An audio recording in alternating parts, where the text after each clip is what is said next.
Hey, what's good, people? Whether it's everybody at work, in between class, while you're working out, or sitting on your ass, I want to welcome you to the CharlieGtv Podcast. We have a hell of a show lined up here for you today. We have a very great guest. It is June 23rd, and it's kind of getting kind of hot. I ain't gonna lie, we just had a hell of a heat wave, you know what I mean? But luckily for us, we got AC in the studio. Now, we're gonna talk about a lot here today, you know what I mean? We're getting into movies, TV shows, you know what I mean? We might talk about some music, you know what I'm saying? But before we get into all of that, you know, Charles going to have many headlines. I have to introduce the guest that we have here today. Now, he is a chef. He is not born in this country, but he is very American. You know what I mean? I think that he is a man that commands respect, and he's a very respected in his profession. And he's a great father, all right? You guys are welcome. You guys are into a great, great show here tonight, all right? I'm very happy to introduce you guys to the one and only Fahdi. Say what's up to the people. What's up, everyone? What's up? Thank you for coming on the show, man. I appreciate you. Thank you for having me on. It's honorable. Truly, I feel honored that you have me on. I swear. You know what? I want to tell you a true story. And I'm sorry. I don't want me to cut it off. Do your thing. It just kind of reminded me of like everything that we're doing here right now. A few other people have asked me to do their podcast. Yeah. You are the only one that's actually pulled through and set a date. So, like, truly, like, the respect, the honor, all love.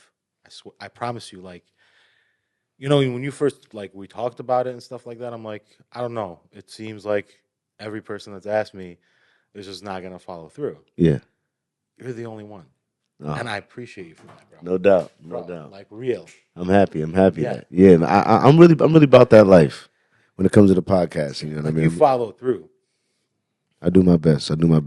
But yeah, I appreciate that. But yeah, so we started the podcast with the watch this week. You know what I mean? So you caught me off guard with that. I appreciate you. I'm so sorry. Yeah, I didn't mean to like interrupt. You the man. I'm so sorry. Nah, you don't, man. What'd you call it? There's it could be a movie, it could be a TV show, an anime, a YouTube channel, or something that you came across a comedian. Like normally it's like a TV show or a movie or something. So what did you or it could be story time if something crazy happened. You know what I mean? So what came across your consciousness this week that you want to relay or recommend to the people? So it could be anything like movie, incident. There's this weird show that I watch. What show? Okay. I've watched it so many times. Like there's 8 seasons, but I just keep rewatching it. It's called Monk. Monk? Oh my goodness. Is it with Tony detective? Shalhoub? Yes.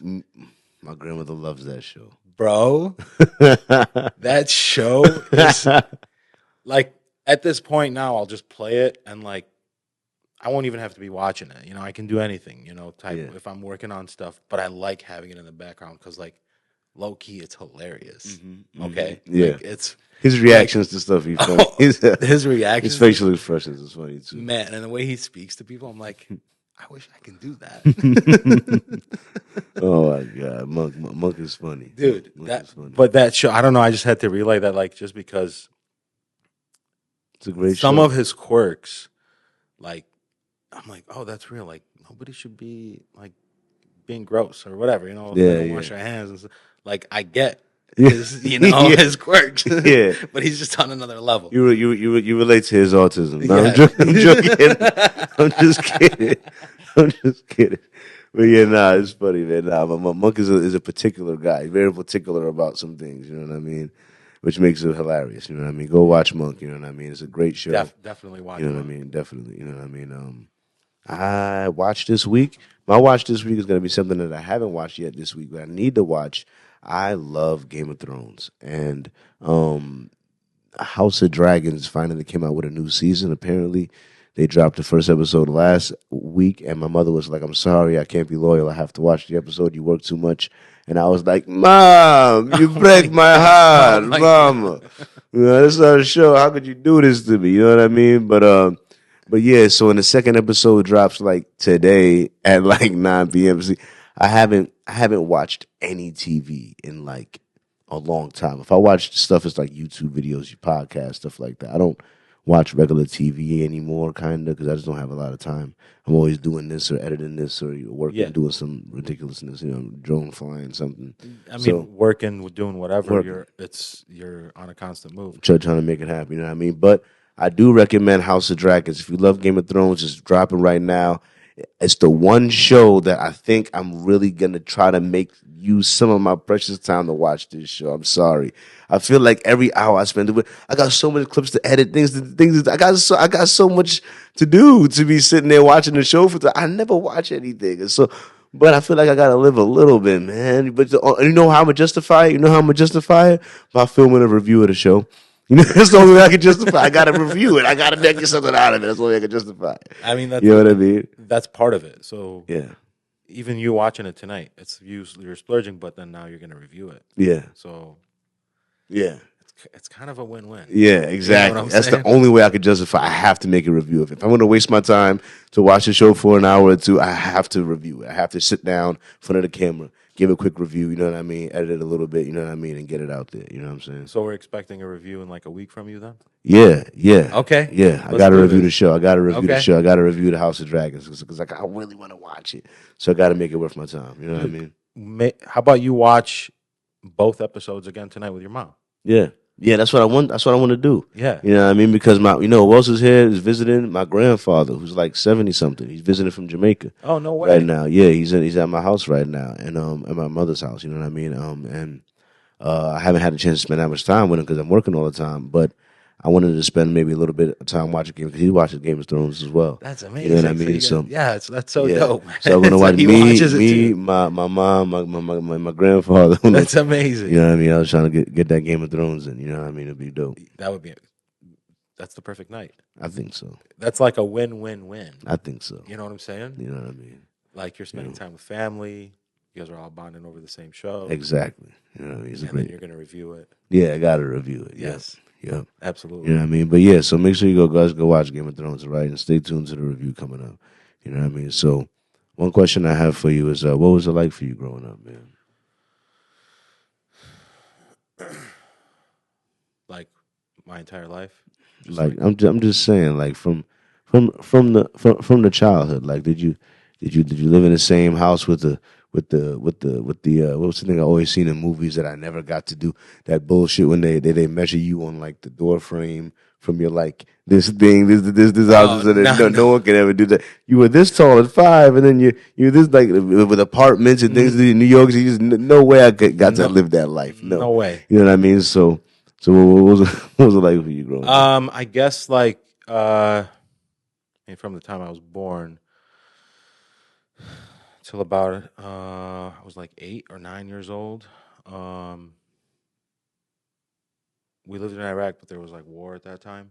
So it was either the Iran-Iraq war that was just like wrapping up. What year is that?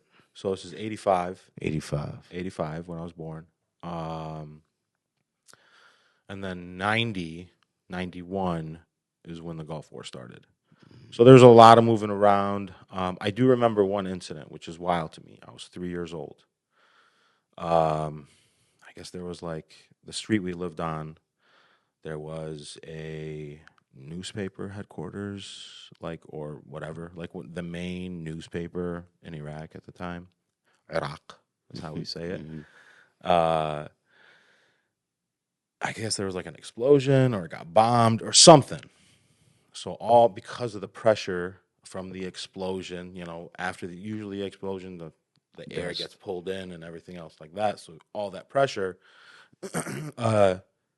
it blew out all the windows in the house. Wow. Every single window. Anything that had a window, if it was a door with like a nice decorative, whatever it was, it got blown, like completely blown out. Wow. Like you see in a movie.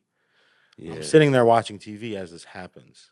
And my mom, because I was stunned, just rock solid, not moving, not blinking, barely breathing. She's like to me, I thought you were dead. That's like the youngest I can remember. That turned on the recorder. That jump started the. Normally you probably wouldn't start remembering stuff until you were 5, but that jump started the VCR. Oh my! VCR it did it ever. Yeah. And then like towards the end of the 80s. Glad you survived. And I survived that. And then towards the end of the 80s into early 90s, there was a Gulf War. We ended up moving out of our house that was in Baghdad at the time. And then we moved north to a village where we're from, which is called Chef. What was the first one called? Baghdad. Baghdad. You from Baghdad? Yeah. Oh my God. Yes, I was born there. He was born in Baghdad. Made it Yes, out sir. of Baghdad. Yes. You were soldiers for sure. Only soldiers make it out of there. You know, There's no other way. no other way. You That's have crazy. to. So Yeah. So it was kind of like wild growing up. Yeah. You know. Yeah. I guess you could say I didn't have the traditional No. uh, White picket fence. none of that. Yeah. No. You know. But did you have any siblings? I do. I have 2 older siblings and a younger sibling. I have Okay. an older brother and older sister, and a younger brother. So you say it was 11. You were 11? I was 9 when You we were arrived. 9. When we arrived, so we left Baghdad around late '93, I would say, All right. and then arrived late '94 here. Here? Yeah, in Detroit. Okay. In Detroit. You came straight to Detroit. Not necessarily. Within that year, Within that year, we traveled through certain areas, and then we were able to make it to. get our green card and all that stuff. Oh, man, whatever that process is. You wouldn't know. You I was wouldn't know. 9. I You was- 10. yeah. Yeah. You know, Yeah. I was a brand new baby almost. You know? Ready to be for real. Yeah. For real. You know what I mean? That's crazy though. 9. But 9 years old, you remember stuff you in that. 9 years old, that's a real turbulent upbringing. You know what I mean? As far as like, that's not. I mean, guys complain about drive-bys happening in their hood, but not bomb-bys. You know what I mean? Drive-bys and bomb-bys are 2 different things. Very two different. You know what I mean? Yeah. Like, you know what I mean? I can still crazy like that you mentioned that. So after the Gulf War, it didn't end, but like the bombing and the striking and all that, craziness kind of slowed down or stopped.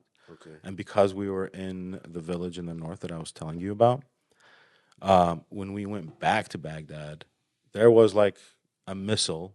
I don't know how big, but it was big enough for me to know it was a missile, like right there in our street, like not exploded. Like landed like an arrow, Like exactly. a dud. Yeah.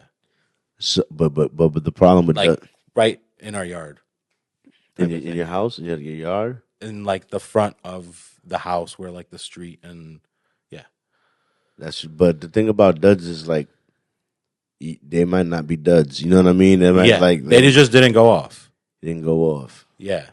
So we got our stuff, That's crazy. whatever we need.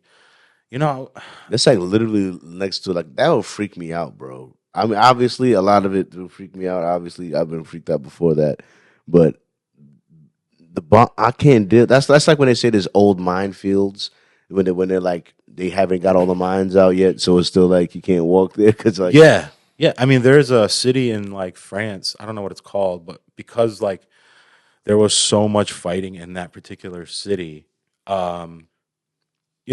anything from like guns and bombs and gunpowder and like the shells and all that crap, like that's part of war. yeah. Because it was so saturated there, everyone had to leave the city. It's toxic there. Like there's a level of toxicity there that humans can't live there.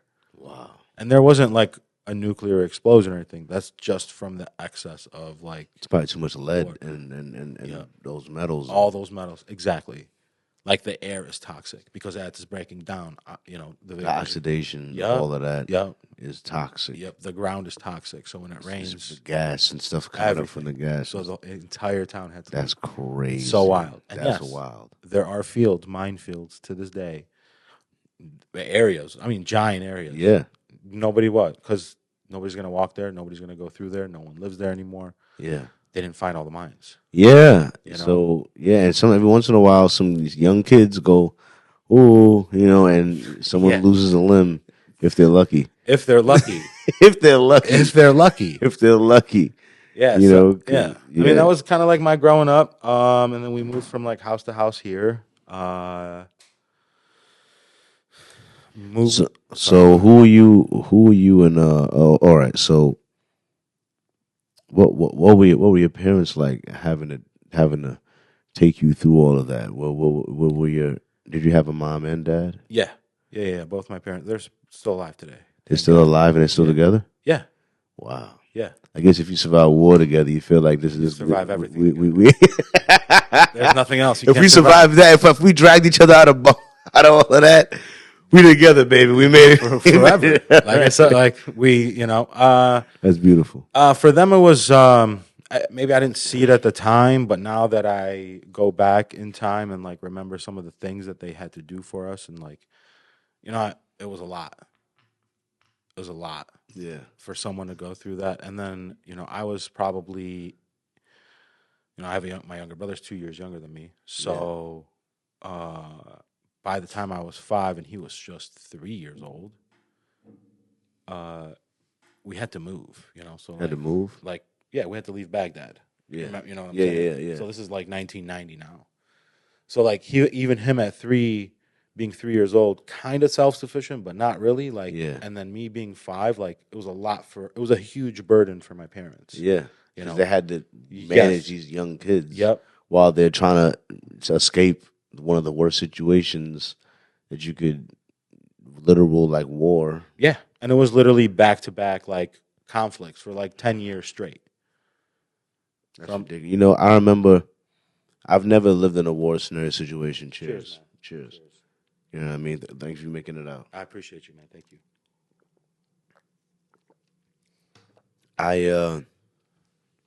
I was in Far Rockaway, Queens, which is like a peninsula in Queens in New York. And I was there during Sandy. There was a hurricane.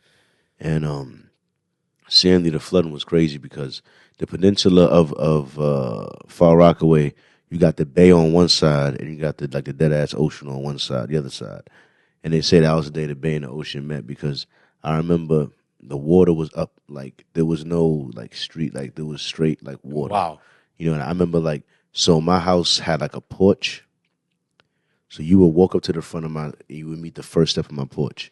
Then you would go up about, I'd say 12 to 15 steps. You would be at the top of the porch. Then there's the front door and the front floor of my house.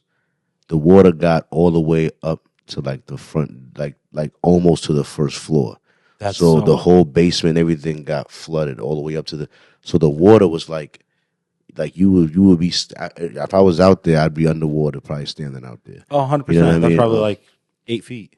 It was crazy. That's so wild. You know what I mean? I remember the water rushing in. We thought it was gonna we had a cat at the time. You know what I mean? And the cat was caught in the basement. You know what I mean? The way the water came in was crazy, so fast because the cat was in the basement. I heard the cat crying, and we said we got to get the cat out of the basement. So I got these rubber boots. I went down there with rubber boots. By the time I went down with the rubber boots, the shit was up to my waist, up to my knees. I was like, "Fuck!" I went upstairs with I got a plastic bag. By the time I get in the plastic bag, the water was already all the way up to like I couldn't get down in the basement. I got you couldn't even.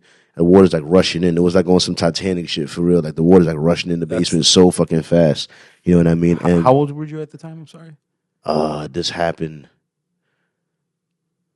I think I might have been out of high school. Maybe I might have been my senior year in high school, my first year in college. I feel like it might have been my first year in college because I don't know. I wasn't in school. I had to go to, I think it was my first year in college. I want to say I was maybe like 19, 19 around then, you know what I mean? It was just a crazy time. The point is, it wasn't a wartime, but after that happened, after everything flooded out, there was obviously a blackout.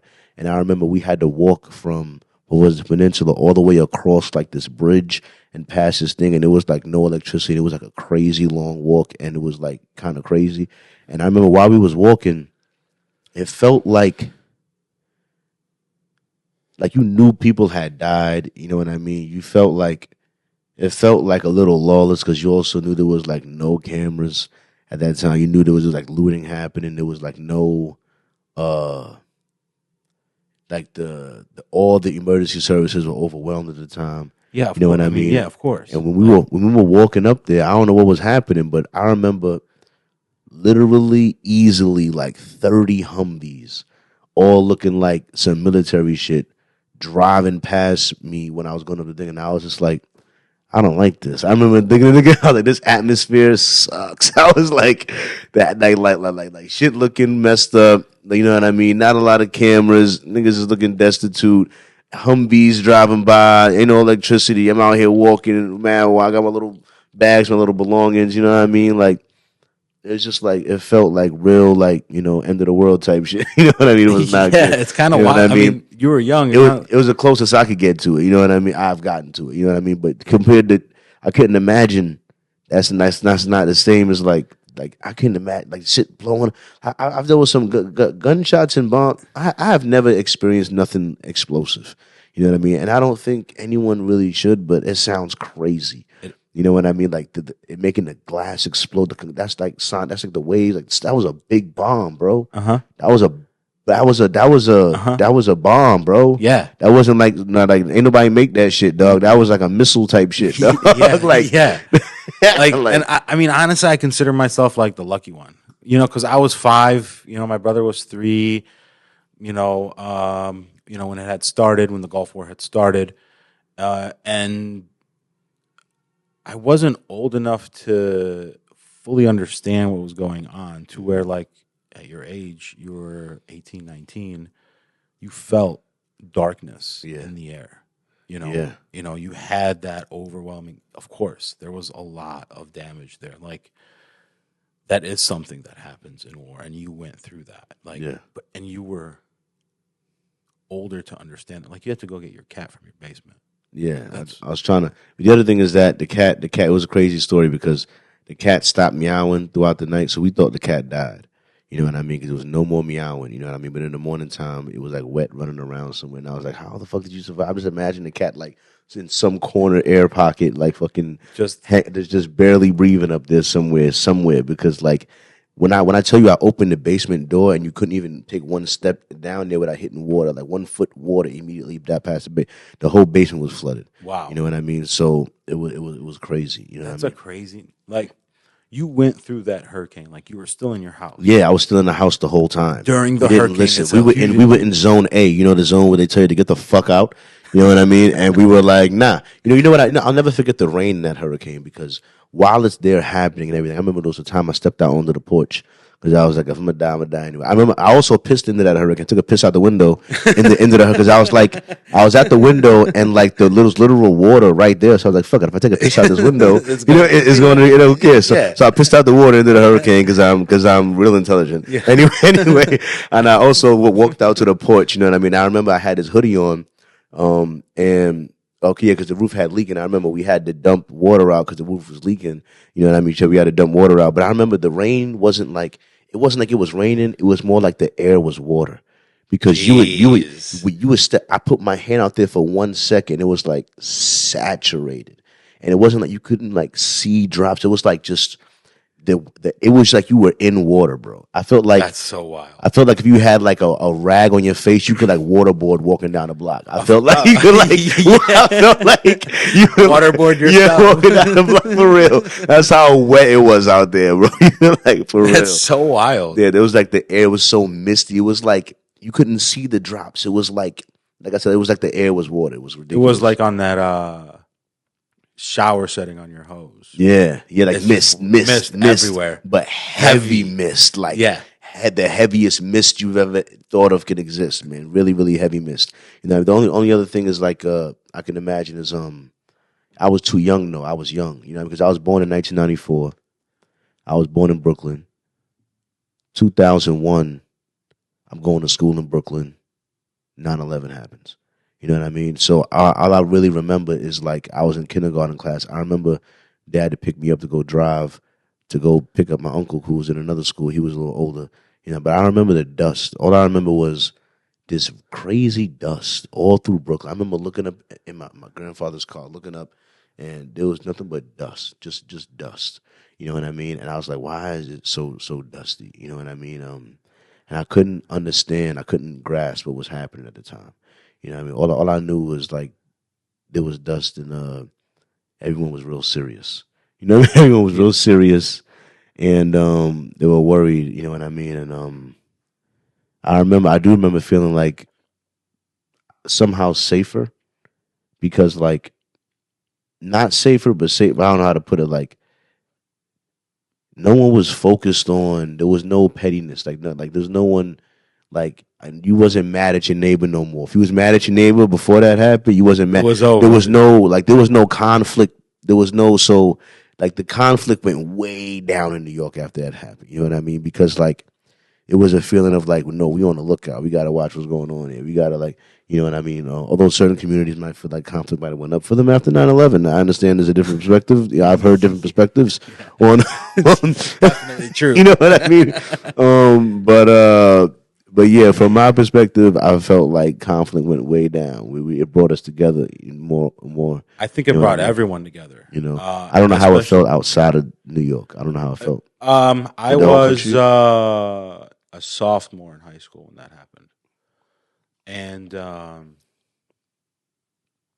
it was wild. Like something that I saw before, you know, as a young kid, I'm now seeing again. So like the day that happened, I'm in Spanish class. I still remember this. And I had a teacher, my Spanish teacher, Mr. William, you know, Senor William, but I called him Billiam because you know, Bill and whatever.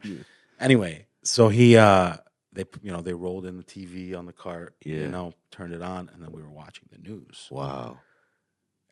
I was like 14, a sophomore in high school, and like that whole day, everyone was like more together as a community. Yeah. You know, so it was definitely like that, but definitely more in New York than it was, you know, elsewhere or, you know, further away where it happened. But there was still that, if it was conflict or anything like that, like just let bygones be bygones. Yeah. For right now, because we obviously have bigger problems right now. Yeah. Leave them alone. Yeah. Let's be more, let's be more brothers and sisters. Exactly. Let's take care of each other. Someone needs their lawn mowed. Let's mow it. That's why some people feel like the best thing that could happen for humanity, if we could win, would be an alien invasion. You know what I mean? I don't know. I don't know if we'd win though. Yeah, it would be like a 9/11 for the planet. You know what I mean? I don't know. Problem is, I don't know if we would win. I don't know if we would win. Maybe they're here. Yeah, no. There's no maybe about it. There's no maybe about it. There's no maybe about it. They're definitely here somewhere. You know what I mean? They've just. And they just, in my mind, what I already knew is that anything besides the literal human soul and ingenuity in our particular brand of consciousness that exists, I can't imagine any substance or material value that the earth can offer that they wouldn't have passed in abundance on their way here.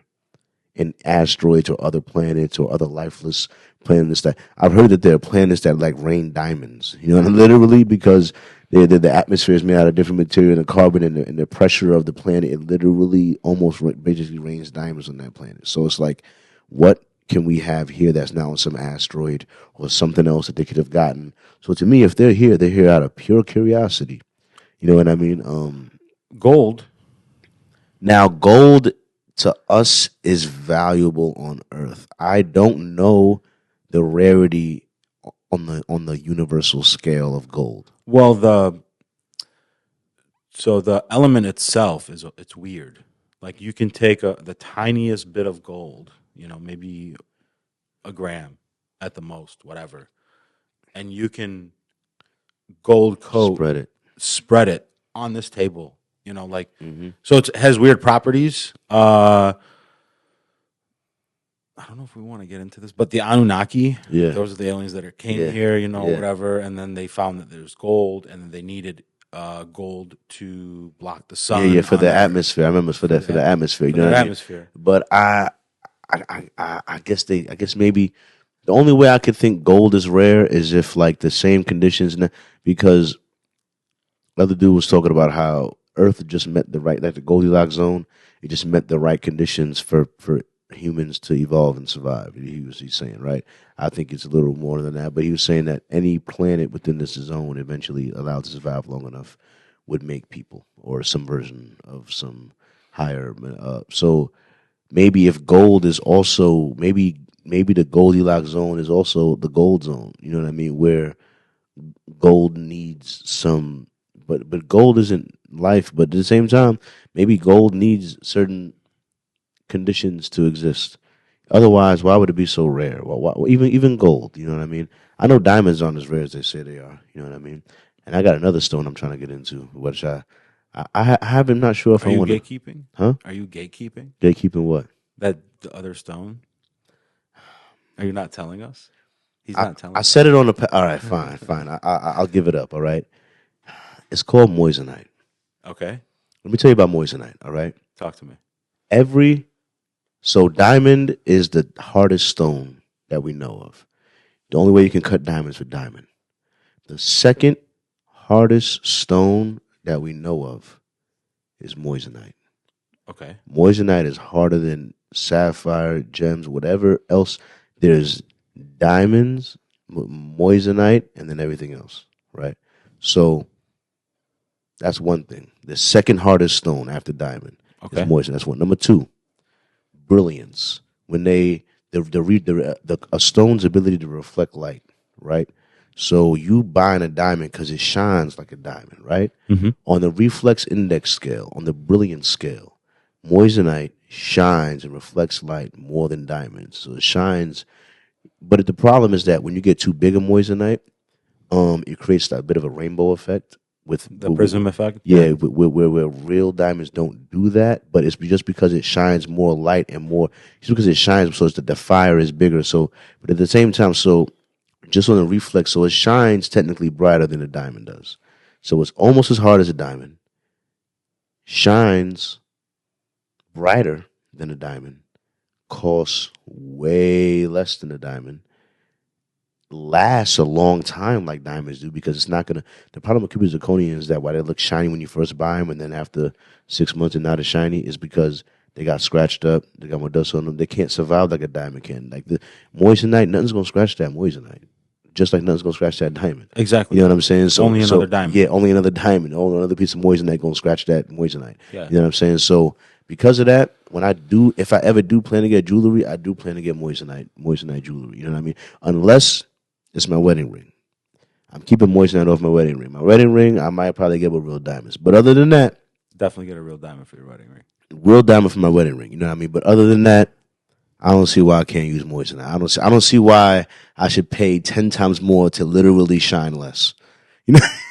Yeah, there's no point. There's no point to it. Like how mad you gonna be when you got a watch full of diamonds that you had to pay maybe 20 grand for or more to have a whole thing full of diamonds, and I got a watch full of moissanite that I paid 2 grand for. You know what I mean? That shines brighter than your real diamond watch. You know, I mean, it's funny because like no stone was really like precious at one point or another. And the thing about yeah, it's more or less not a fad, but I mean it's kind of like part of everyone's culture now. Like in every country, no matter what. Like I'm not a fan of diamonds. I'm not a big jewelry guy personally. That's why I don't value it enough to spend the money to buy real diamonds. I don't value it enough. And honestly, where I'm at, when I'm still trying to buy equipment and other things, me buying diamonds is really, or moissanite even, is just a bit of a pipe dream at this point for me to get when I get there. You know what I mean? Yeah, of course. Like when you have everything set up and you're rocking out. Yeah, fuck it. I'll buy some moissanite and shine on them for a second. And that's kind of like rewarding yourself for that hard work. You know? And I looked up moissanite, how it was discovered. You know what I mean? The way it was discovered is actually funny. See, diamonds, they actually are made on Earth. Like diamonds occur on Earth, like, through natural forming. Yep. Moissanite was discovered in a meteor crater. A meteor crater. And so moissanite, as far as that scientist, Henry Moissan, someone who discovered it, it came from space. So moissanite, it doesn't exist here. It really doesn't really form in big enough ways to really make jewelry out of on Earth. It barely exists on Earth for real. You know what I mean? It's really a space diamond. You know what I mean? Moissanite that came here from a meteor that he discovered that we were able to then recreate in the lab. So now, the moissanite you buy now is recreated moissanite from moissanite found originally in a crater from space. You know what I mean? So these are really space diamonds to me. You know what I mean? So really, I'm buying. Yeah, lab, we recreated space. You can't even, the Earth don't even make these shits for real, nigga. Like, No. I don't even know what planet. This might come from Krypton, nigga. You don't know you don't know what planet this shit come from, nigga. For real, for real. No. You don't know. You literally have no idea. It's almost as hard as a diamond, though. You know that. It could have came only from that one meteor. Because however that meteor was created, all these different minerals that mixed together and with this pressure and heat and cold and whatever happens in Made space, something different. Made some exactly. And its cocktail landed on Earth. Yes. And we making jewelry out of it. Make jewelry out Yeah, of it. That's how we do it. Yeah, just like a human. Capitalized. Dude, that's how we do it. Hell yeah. Why not like research it a little more? Can this be used as an energy source? Nope. Let's make jewelry out of it. Right? So, what you call it? So I have a little sister that was born when I was 16. Okay. So I got a bit of a gap on her, but I've always been a bit of a father figure in her life to a degree. You know what I mean? I love my little sister. I sit on her falling asleep in my arms, right? And then I also have a brother that is really my stepfather's son, right? But I don't remember not knowing my brother.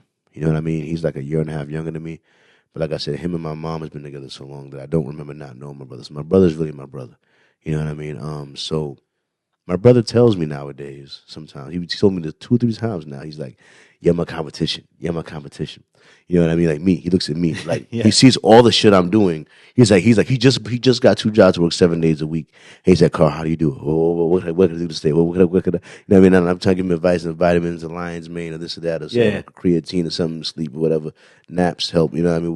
Whatever. And I'm trying to give him something, you know what I mean? But at the same time, I'm trying to tell him that the only competition is you from yesterday. You know what I mean? Because no one has your particular set of your hand. No one has your height, your exact weight, your exact allergies, your exact likes and dislikes, your exact temperament, your exact moral compass, your exact upbringing, no one has your exact hand in life. So any other comparison you make to yourself is a bit unhealthy. You know what I mean? You can learn from other people's mistakes. You can learn from other people's life. But to say you're mad, you're not exactly where they are, they haven't gone through what you went through. They haven't had to deal with what you had to do. They had a different upbringing. You know what I mean? So we don't have. So the only thing you do. I'm sorry, what you gonna say? No, I was gonna say you're absolutely 100% right, because like everything is different about not only you and I, but like even twins. Yeah, you know, they have the same DNA, whatever. Like, but you know, like exact twins or whatever, identical twins. Sorry, fraternal twins, not so much, but they were born at the same time, type of thing, and they go on different life paths. Yeah. You know, one is like an artist, and then the other one's like this 9 to 5, you know, or whatever, lawyer, or you know, where the other person's more artistic and likes to paint, and or is a DJ or is a musician or something of sort. Even that life path. So if you compare yourself, like, oh, my brother is doing this at this age, I should be doing this. That's yeah. Yeah. You know what I'm saying? That's what I'm saying. Always with you, exactly. 100%. I agree with you. Yeah. I'm gonna let you know right now. Well, one of my little claims to fame, my brother, because I ain't shit in school. I'm not shit in school. When I tell you I ain't shit in school, I ain't shit in school. The regular educational system has judged my intelligence to be around here. All right. So, but that being said, I did get the second highest score in my school. My school had like 2,000 people in New York City. Anyway, in the living environment test, because understanding how the body works and how the stuff is like more understanding systems and more understanding how things relate to each other, and I wrapped my head around that a little better. And one of the things I remember from that, I got an 87. One thing I remember on that is that the environment affects the expression of genes. You know what I mean? So one of the ways that they discover that is through identical twins. And they talked about how, with difference in nutrition, how one twin can end up taller than the other. You know what I mean? If you take them apart from birth, and you get one has a more affluent family, giving them more vegetable, a better diet. One is more malnourished overall. You know what I mean? They'll have different health and height and difference and over giving the rest of the childhood. You know what I mean? So environment does have an expression on genes, where some genes may be triggered by the environment that would have laid latent otherwise. You know what I mean? That were there, but because the environment was there, it brought out these things in it. You know what I mean? It activated that gene that's in your system that was already there, activating something else. Exactly. That if you were in a affluent family, or like someone, that's not, Mm-hmm. it would trigger something else that I guess your body just wants to survive. Yeah. So whatever it is that your body needs, it would trigger that, that Yeah. particular gene.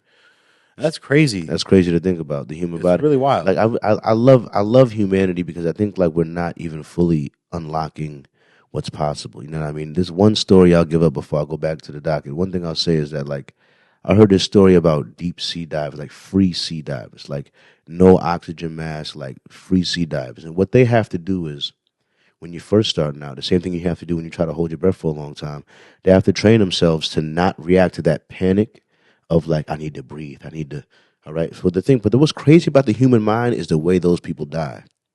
Do you know how free sea people die? They come up too fast. No. How do they die? Well, that is one way they can die, but that's not how they die off. I mean, they can die in a shallow way this way. The way how they die this way is like they've trained themselves so much to ignore that panic feeling that they don't feel panic. They don't drown from like that thing you see in movies when they inhale too much water. They die from CO2 toxification. The reason why you have to breathe is for oxygen, right? Your brain is panicking and telling you you have to breathe for. So instead of them, they say that they just go black. They go from swimming, chilling to straight die. Instant. They straight instant death. You know what I mean? Because they don't. The toxicity of carbon dioxide builds up too much in their brain, and it literally shuts them off. You know what I mean? And they literally die instantaneously. You know what I mean? It's almost painless. But it's crazy that you can train your brain to that point to where you could just like that's crazy to think about. Oh yeah, I mean you can if you can control. We talked about this a little bit. If if you can't control your emotions or your brain, like how are you going to control anything else? Yeah. And that practice that they do, like the free deep divers, The free deep diving, yeah. Man, so they can go all the way down there without They don't that urge and I'm gonna drown. They literally train that out of themselves. They don't have that. They don't have to. They literally have to be like, all right, at about 10 minutes, I'm probably gonna die at about 12 minutes. Let me just set a timer because otherwise I'll stay down here 20 minutes and straight die. Yeah. You know what I mean? Like I need 4 minutes to go back up. I need this much to do this. Let's start going back. Yeah, up like now, that's a different type of that's a type of human. type of guy. That's a different type of human. That's crazy. And I don't think we've fully unlocked our full human potential. One thing I always say is that I say this, but I believe it, but I don't believe it. But when I say it, people act weird about it. But like what I say is this, because I don't know how I feel about it fully. But here's what I say: I believe that humans can't control what they believe in. I believe we can control what beliefs we act on, but fully control what we believe in, I don't know. And the reason why I say that is this. Belief is a superpower because of this placebo effect. The placebo effect says that whenever they're giving you any drug, you know what the placebo effect is? Mm-hmm. They test it against that. So like you have a literal like ailment, like you're literally like suffering from something. And I tell you that this thing is the cure and I give it to you. And it's a sugar pill. It's nothing. But you believe me. I got a code on. I'm a doctor. Mm-hmm. And based on your belief, the power of your belief, you heal. And that's what the placebo effect is, that your belief power activates a healing mechanism. That's why they say for some reason religious people have better outcomes in cancer. You know what I mean? It's because their belief that they'll heal. Like, so belief, your brain, so if you believe that you could heal from this thing, that might make you actually heal, even though it's doing nothing. So you can't, because of the placebo effect has been observed in science, they can't deny that belief has a certain amount of power. Like, it's just proven. That's why we have to prove every drug against it. You know what I mean? Like, so 100% against the power of the brain to trick you into healing yourself. Yeah, you know what I mean. So, yep. And the nocebo effect exists too. There's people that suffer from that. Whereas in like, they don't believe in the actual medicine. No. As in like the same way how your brain can trick you into belief and you can heal yourself, you can also hurt yourself, right? Oh, to do the opposite. So like, I think like a guy like.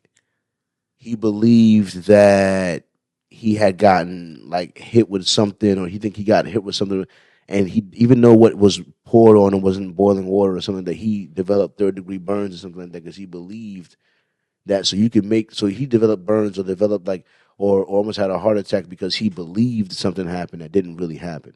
So you could hurt yourself also. Like the people that said that they got a phantom amputee, like they believe they're supposed to be injured. Like they're not injured, but they believe they're not supposed to have their right arm. That's what people don't talk about these people that are, I don't know. Well, I think that might be like that might be other issues. It's mentally ill, but that's mentally ill. But I mean, if you believe that you should have been born blind, and then you blind yourself. Yeah, we need to have we have to have a different conversation. Yeah, exactly. There's something else that we got to talk about. Exactly, like, it's in the room. Everyone sees it, but no one's talking about it. True. That's kind of wild to me. But back to what we were talking about, like their training to, especially like your mind. Yeah. That's something I've been trying to like really master. Yeah. And I don't think that's ever gonna come to me unless I'm disciplined. Let me get you to continue on that. All right, I'm gonna tell you what I think about it. Let me say because I think part of what I never claim to be smart. I'm not smart. I'm curious, right? You are smart though. I'm not really smart. You had mentioned like in school how they grade you or whatever. I think schooling, especially like the public school system, has really changed to not teaching us anything at all. Yeah. Because we don't really learn anything.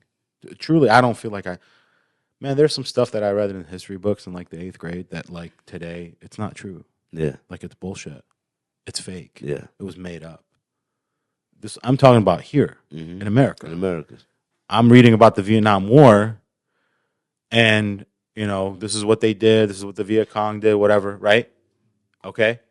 But now it was just all a big psyop. It was fake. Yeah. So it's all about who writes the history books. That's one. Victor writes history, they say. Right? Quote unquote Victor. I don't know, whatever, But for me, it's more or less like it doesn't teach me fundamental values as a human being. I'll give you an example. In Japan, their public school systems for kids, I think like not until you're like 10 or 11, you start getting graded. Like actual work, like homework.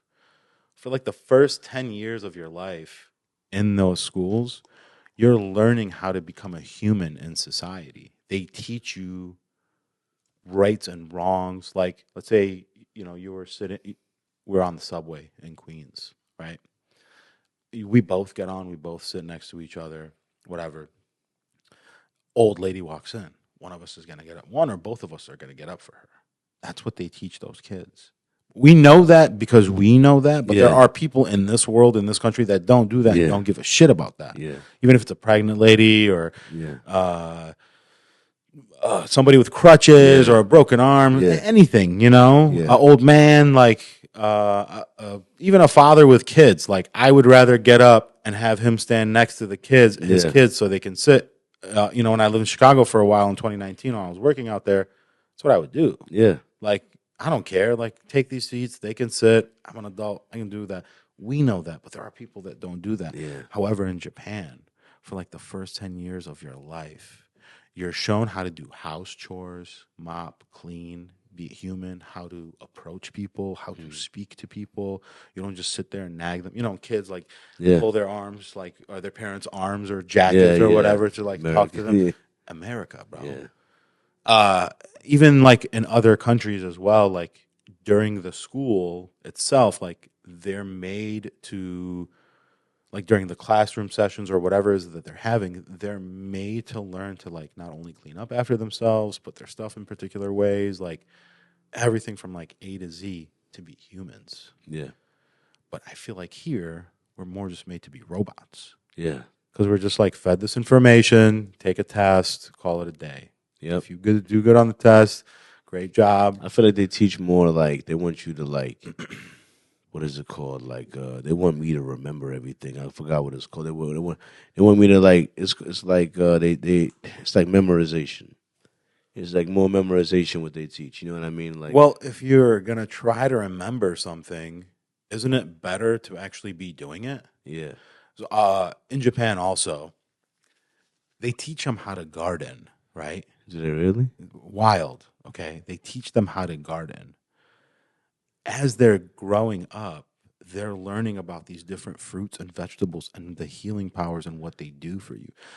That way, by when they're gardening, like when they're young and they're physically touching these things, by the time they're like 10, 11, or 12, they're doing it at home for their parents or their grandparents.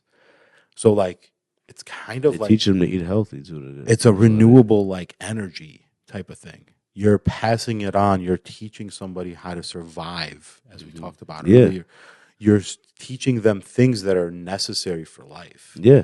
You know, And that's the thing that I feel like a lot of education in America misses. You know what I mean? Like, oh yeah, I remember when there 100%. was a pressure in high school to get this high school ring. You know what I mean? What high school ring? You know, there's like a ring. Oh, like the class ring? Yeah, the class ring. Fuck You know what that I mean? class ring. And I'm like, That bitch ain't worth nothing no more. how many of y'all still got your classes from high school? How much is that worth for y'all right now? What wouldn't have a state ID mattered way more? Wouldn't have driver license mattered way more? Wouldn't graduating with a bank account matter way more?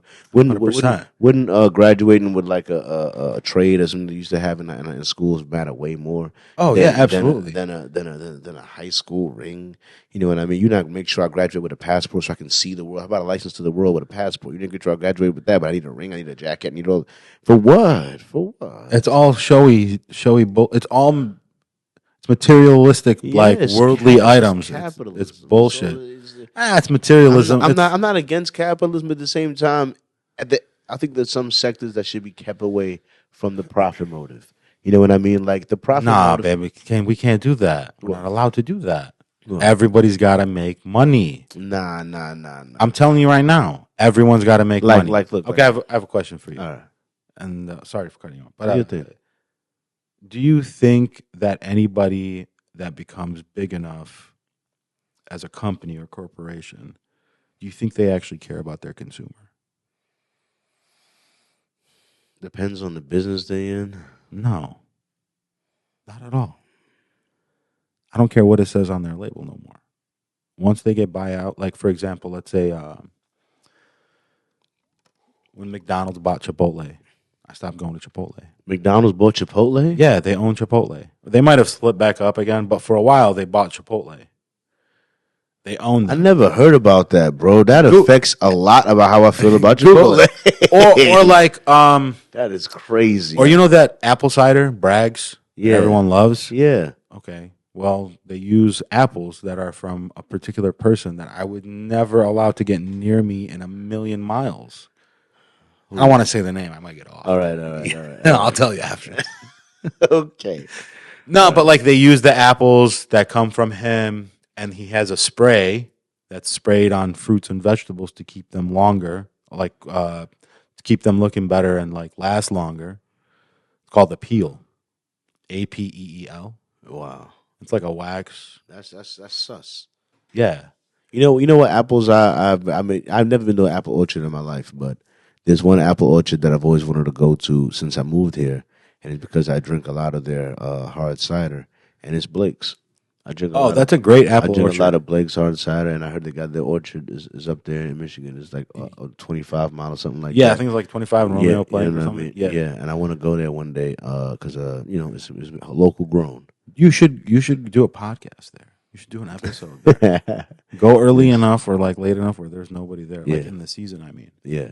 You know, I would love to get I would like to talk to the people that I know they wouldn't let me, but like the way I look at it is like I'm uniquely able to fully give them a great look, first of all, I could get great footage of their farm with my drone. Oh, 100%. What gets better footage of a farm than a drone? Nothing. It's built for it. It's just what you do. You know what I mean? So I mean, besides renting an airplane, exactly. I'll be up and down your fields, your whole farm. I'll capture the whole thing.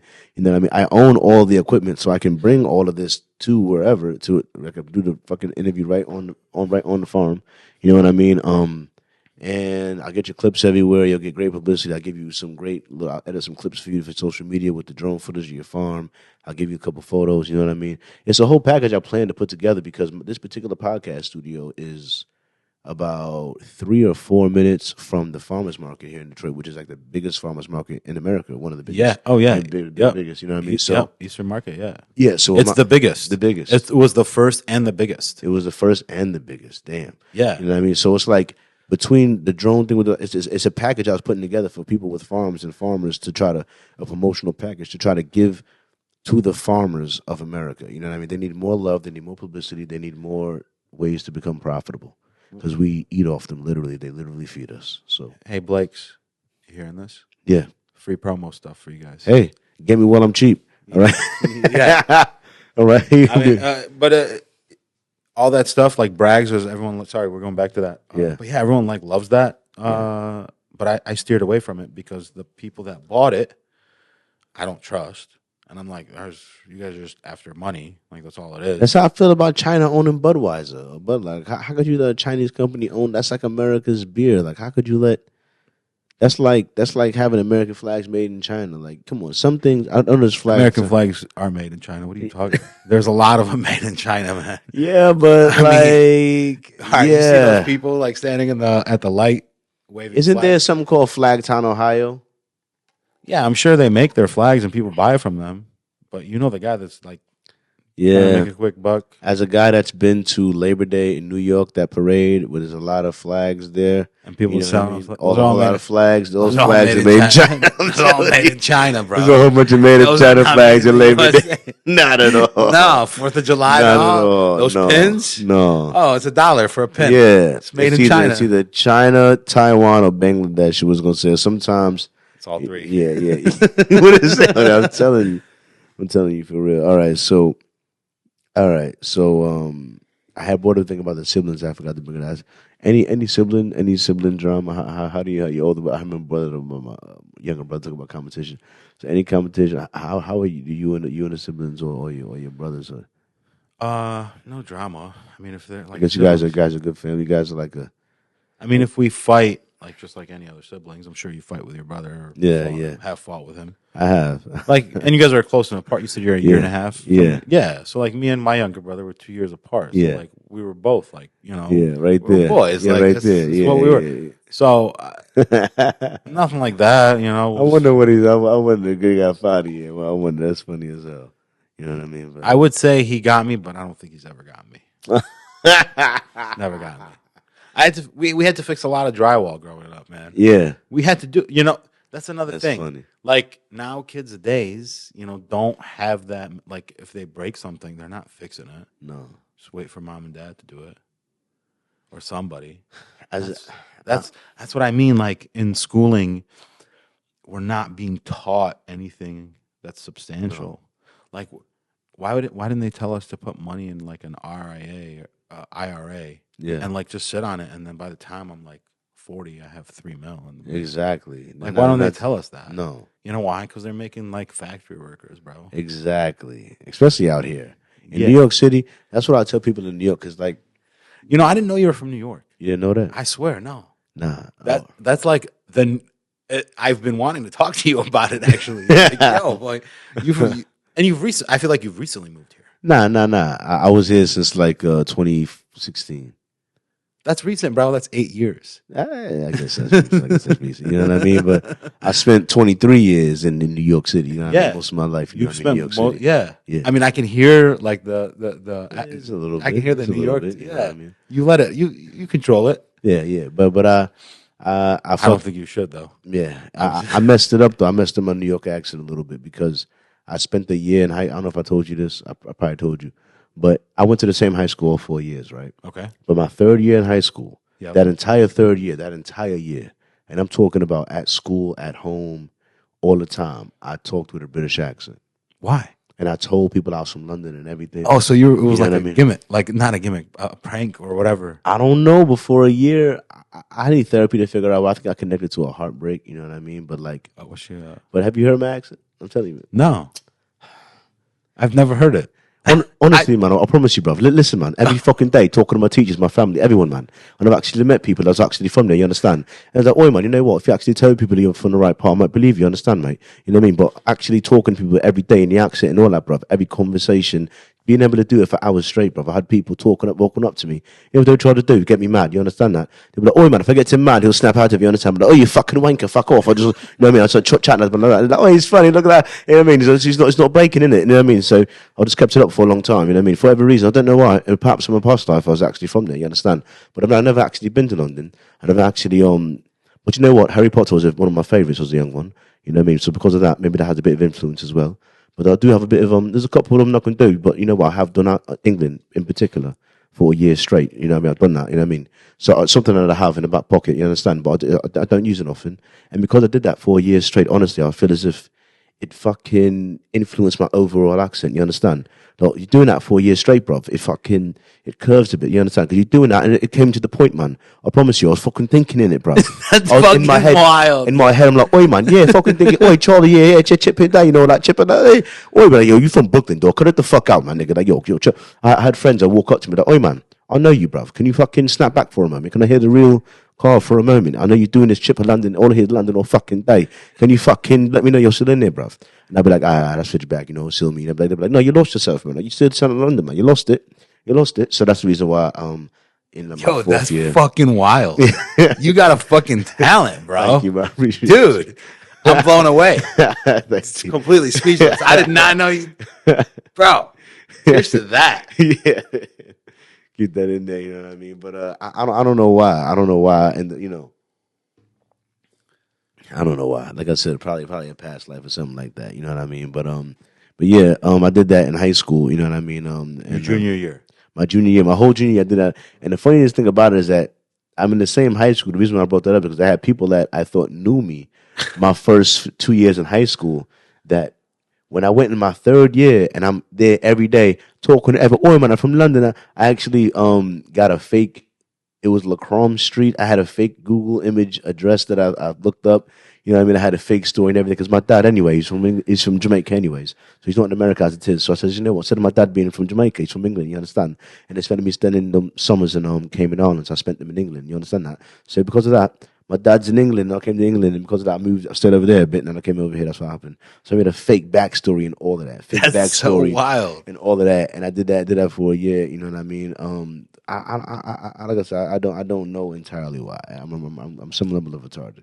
You know what I mean? But when I stopped my senior. The people I thought I knew my first 2 years actually believed me my third year. And that's when I was like, bro, you've been talking to me for 2 years, and I guess you have not been listening at all. Because now I told you I'm from London in the third year. You're like, oh shit, he's from London. Oh shit. And I'm like, oh shit, you do? What the fuck is wrong with you? Exactly. Like, I've known you for more than 2 years. We fucking learned how to ride bikes together. Like, dog. What the fuck? How you thinking I'm from London? Like, you, like, I understand how they believe me. They just found it out. But you believe me? That's crazy, dog. I thought that really showed me how little people really pay attention. Zero. That you can fucking know someone for 2 years, talk to them on a semi-daily basis, switch your entire nationality. Everything. And they're like, wow. I knew his dad I thought he was Jamaican. Nope, he's from London.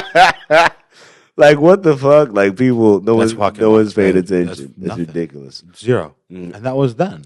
Yeah, you know what I mean? It's always funny. Like, there was a time when I was just delivering for somebody, doing something, you know what I mean? And when I would do that job, I would use a British accent. Because the way I figured is that they would always be looking for a guy with a British accent.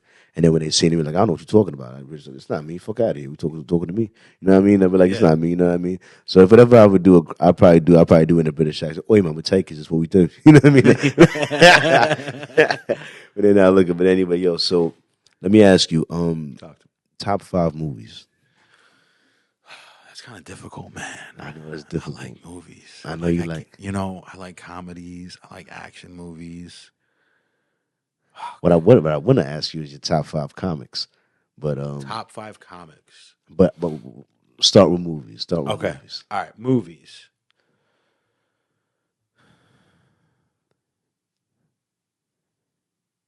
Movies is hard, but it's a lot of movies. Okay.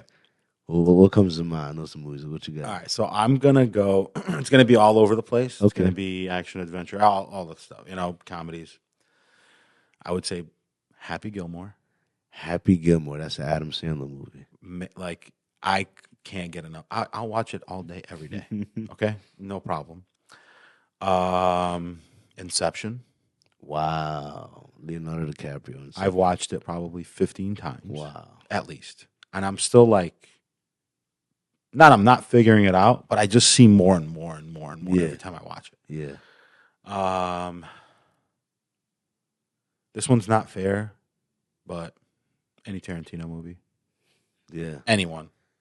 You know. I think one of my favorites by him might be The Hateful Eight. Might be one of my favorites. Bro. You know what I mean? I watched that in 8mm. You know how amazing that was? Or 80mm or whatever. Yeah, I get to see it in the theater. But it was amazing. It was great. Dog, it was sick. Yeah. It was one of my favorites. It had they need this in movie theaters. I need an intermission. Yeah, they had an intermission. I want to go outside and smoke and do my thing for 10, 15 minutes and let me get back to it. Yeah. Movies should do that. Yeah. You know, it was long, but it had an intermission. Yeah, it was great. It did. So any Quentin Tarantino movie, Django Unchained was amazing. Yeah. Bro, the soundtrack to this motherfucker makes the baddest soundtracks. He to does. movies. He does. It's just great because he'll shoot it, or he'll decide what music he wants before he shoots it, and he shoots it to match the music. Wow. That's what he does. Or when he shoots it, he'll just be playing a bunch of music and see what he likes, what wakes him up type of thing. Like, oh, this is the song. But what's really impressive about him is that he'll shoot a particular scene in a movie to match the song that he wants played over it. It's wild. So that's 3.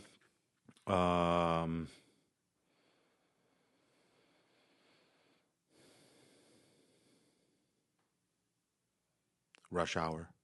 Wow, Rush Hour was that's a comfort movie for me. That's a comfort movie. Yeah. That's one of the movies that we used to watch. Me and my uncle going to sleep. We had it on VHS. We used to watch Rush Hour all the time. Yep. You know what I mean? I've seen Rush Hour easily 10 times. So many I times bought it on VHS. Yeah. Easily 10 times. Yeah. Even if it's on now. Yeah. Yep. Rush Hour is a great movie. Yeah. Great movie. Like if I'm flipping through, if I'm watching TV, yeah. You got listen too many good. Oh, it's so good. Someone should make a clip telling you. thing out of that whole entire movie and just clip it up. It's great. Every part of that movie has great clips. His delivery with Oh, the it's tan, you know what I mean? So young. And then her acting stuff, get the fucking button.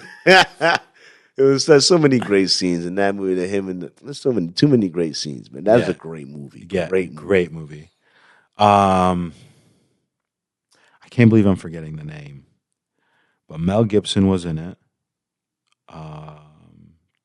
Danny Glover. Why am I forgetting the name, bro? Wow, it's not Weapon. Lethal Weapon. Lethal Weapon, yeah. All right. I watched all 4 of them with my dad. Oh, all right. So, for me, those are nostalgic. Yeah. I love, when I watch those movies, me and my dad. Yep. You know, he's still with us. I love, but I remember That's him child, when he was that young, the younger. He was, so my dad had me when he was late. He had me when he was 48. Wow. So he was an old man. Wow. Not old man, but, he was older. Guy. Yeah, he was an older guy. It's going to be me. 50. It's going to be me. He's going to be me. It's going to be me, too. I'm going to keep having kids until I'm 50 years old. You know what I mean? Hey, Al Pacino had one on 70 something. Yeah, he just had a kid. Yeah. So did George Clooney had one, and somebody else I forgot. Yeah, we keep shooting, all right? Men are different, all right? Yeah. If you got what are your top 5 movies? Oh, I have them. I cheated. I have them ready. You know what I mean? Heard. So, all right. So one of them is The Breakfast Club. You know what I mean? It's a classic movie. Classic. You know what I mean? I think it still holds up for the most part. You know what I mean? It's got a lot of classic songs I love in there. You know what I mean? I love I'll give an honorable mention to just all the 80 movies, man. The Goonies or whatever it's the The Goonies. That was a great movie. Like I said, I love the 80s soundtrack. I love the 80s music. I'm a big fan of 80s pop and rock music in general. You know what I mean? From the Billy Idol to the AC/DCs to the Phil Collins, you know what I'm saying? To I don't know, Motley Crue. A little bit of Motley Crue, yeah. And the guys that did Aerosmith. Waiting Under Pressure, those guys and the other guys. Again. There's so many other guys. I love a lot of them. If it don't dance in there, no friends of mine. All right. So look, well, here's the thing. All right. So no, all right. Harry Potter. I'm a big Harry Potter fan. Like I said, Harry Potter is probably some of the reason. Potter, come here, Potter, Potter. You know what I mean? Harry Potter is probably some of the reason. You know what I mean? Led to some of that. You understand? Watching lots of Harry Potter as a young one. You understand? But yeah. So Harry Potter. I was a big fan of Harry Potter. The imaginativeness, the magical nature of things. Like I'm a big fan of Harry Potter. So I just put Harry Potter there as the universe, the thing. Like I love Harry Potter. You know what I mean? There's this hood movie called The Wood. You know what I mean? With these four guys, you know what I mean? It's like a coming of age type movie. You know what I mean? And I still remember them talking some shit about Tic Tacs. So that was like a crucial date items to have some Tic Tacs on you. You know what I'm saying? Because it was like, see, you chew the gum. You know what I mean? Then you got to spit the gum out. Then the gum lasts too long. You know what I mean? The Tic Tacs. You know what I mean? You might need that after you just ate some food. You know what I mean? After the beer. You know what I mean? When you go to the car after the Tic Tacs, you just pop them in real quick. You know what I mean? You good. You know what I mean? Yeah, we got to pop in the Tic Tac. You know what I'm saying? So he was going to how to. I remember giving some game about the Tic Tac. It's called The Wood. The Wood. I reckon it's got some classic black actors in there. Yeah, so it's called it's either The Wood or The Woods. But yeah, but The Wood it's a great movie. The Wood. You know, watching them. Then I got The Matrix. I got to give it up to The Matrix. Yeah, and then I mean, Matrix is a great movie. Too many metaphors, too many parallels. You know what I mean? Too many philosophical ideas. Too many coincidences. Yeah, too many coincidences. You know what I mean? You gotta give it up to the Matrix. You know what I mean? And then guilty pleasure of mine is a movie that I like. You know what I mean? With Robert De Niro. Says it's a Bronx Tale, you know what I mean? But I really see it as like old Brooklyn, you know what I mean? I guess it's the Bronx, you know what I mean? But it's called a Bronx Tale. I don't know if you ever seen it. Oh, yeah. Great movie. So it's one of my favorite movies, you know what I mean? I was big on the gangster Italian mob movies. Scarface almost. Scarface, dude.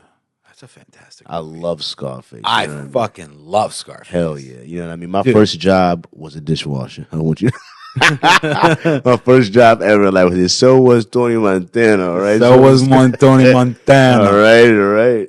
I was actually a dishwasher at Little Caesars. I was in high school. Wow. My first job. I think it was like 15 or something. Really? You was a dishwasher too? Hey. That's how we started. Hey, that's how we started. Hey, you started as a dishwasher, right? But who knows where you go from there, exactly. right? Exactly. Sky's the limit, baby. Sky's the limit. Listen, the world's yours. We was hustlers. Like, we was going to get it regardless. And if I got to watch this, I got to. And that's the spirit that make it to the Matrix of the Titan. You know what I mean? I love it, you know what I mean? So I respect that. Blow is another good movie. Blow. With Johnny Depp and Penelope Cruz. Yes. Yeah. Johnny Depp. Oh, yeah, because Johnny Depp has so many good movies, bro. Johnny Depp, I feel bad I left you off the list, bro, but you know Same. I fuck with your movies, bro. I'm heavy. Like, guilty pleasure of mine, you know, you have better movies, but like, my family loved Pirates of the Caribbean. I love the my Pirates, family, especially the first like 4. All about it. You know what I mean? All about it. You know what I mean? Just from everything. You know, Captain Jack Sparrow. You know what I mean? I'm telling you, we loved your movies, bro. You know what I mean? I loved. We watched Edward Scissorhands when we were younger. You know what I mean? That was a good one. You know what I mean? But I loved Sweeney Todd. Sweeney Todd was great. Was one of my. I don't have a lot of musicals that I like. You know what I mean? But Sweeney Todd is one of them. You know what I mean? I don't have a lot of musicals that I don't have any musicals that I like, but I will watch that. I will watch Sweeney Todd. Yeah. You know what I mean? But yeah, so how about TV shows? Do you watch TV? I try not to watch TV as much. Like I said, like when I watch it, like even like when I was talking about Monk, I'll just have it on in the background, and I'm like either working on whatever stuff that I need for my catering, my crisp or whatever that I'm doing, responding to emails, different things like that. You said crisp? Crisp. Yeah. CRSP. CRSP. Yeah. What's that? That's my catering company. Oh, your catering company? Yeah, that's my private dinner event. Yeah. Oh, man. All right. I'm working on that. We're going to plug that in the brand with a segment for sure. No, I don't want to like plug it in. I just wanted to like, it's usually on. So I'm notorious for like replaying TV shows. Okay. Sopranos, Peaky Blinders. Yeah. Entourage, Seinfeld. Yeah. Three's Company. There you go. I'll just replay them. I'm not watching them, but they're just on. You know, so you like? So there you go. It's good. It's like, and I usually do this. So I'm like classic. working on my laptop or whatever, doing a number of things. Like, I could be like prepping a dinner, for example. As I'm prepping for dinner, I just have something in the background. Yeah, I'm not watching it. it's just there. Yeah. You know, I probably might do that with the Fresh Prince, maybe. Or something. Fresh Prince. Oh my god, I can't believe it. I can't believe it. Yeah, love the Fresh I'm sorry, Prince, Will. yeah. I didn't mean to. You should have never slapped Chris Rock. Yeah, dog. Yeah. But yeah, I love the Fresh Prince growing up. You know Oh what my I mean? god, that's what me and my brother were like glued at the TV as soon as we would start. Hell yeah, we love it. I love the fuck out of that shit. You know what I mean? All right, so here's something that I wasn't prepared for, but I fucking love comedy. You know what I mean? But so who would you say are your top 5 comedians?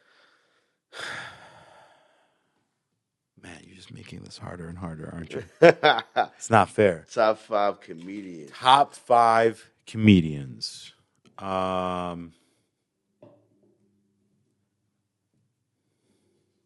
That's hard. I mean, I love Joe Rogan. So Joe Rogan there. No particular order. Like, I just love comedy. Yeah. Like, I'm not, even my movies, no particular order. Yeah. It's all over the place. TV shows. 5 is very difficult. But we don't have time for top 100, you know? Yeah. Top 10. I almost did the top 3, you know what I mean? Top 3, you know, that might have been easier. Yeah, top 3. Yeah, like, it would be a little easier just because you're like, oh, fuck it. I just need these 3. Like, Yeah. I'm good with these 3 for the rest of my life. Yeah. Joe Rogan, again, no particular order. Uncle Joey Diaz. Wow. I've seen him. Oh, you like Uncle Joey? You like him? I fucking love Uncle Joey. I've seen him probably, every time he's been in Detroit. You've seen him in real life? Yeah. You're the fucking man for that. I've never been to a stand-up comedy show in real life. I got to take you to your first. We got to go.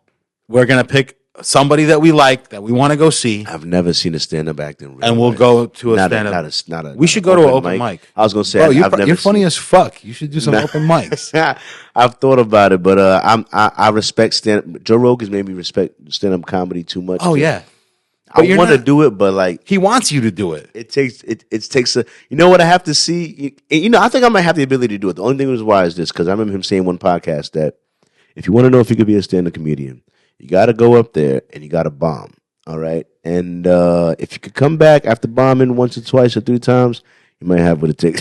You know what I mean? He's absolutely right. And then you stop giving a fuck about what people think. Yeah, and me right now, this is episode 140 something. Yeah, you know what I mean, of the podcast. Yep. Episode 60, no views. 50, no views. 70, no views. 80, no views. Like no, I'm talking like 2 views, 1 view, like no views. Yeah. Just this year alone, I got 500,000 with the that's amazing, and the clips and stuff. But I went. Yeah, this podcast started in 2021. It's 2024. 2021 episode 1, no views. So in my mind, I've been digitally bombing for years. You know what I mean? But and you keep coming back, and I keep coming back. You know what I mean? And you got what it takes. And what people don't understand. Like whenever I hear some people want to start a podcast or hear a thing, I'm like, I'm not trying to discourage them. I want you to, but I need you to understand that you're envisioning success, but are you ready for failure? You know what I mean? Like, are you ready to keep investing, keep buying equipment, and still not making no money off of it? 500,000 views in, it costs me like $300 a month in reoccurring bills, not to mention buying more equipment when I can, coming out of and still, like, how do you, like, when you get no, what happens is you all alone and you ask yourself, are you sure you're CharlieGtv? Are you sure you're going to come back?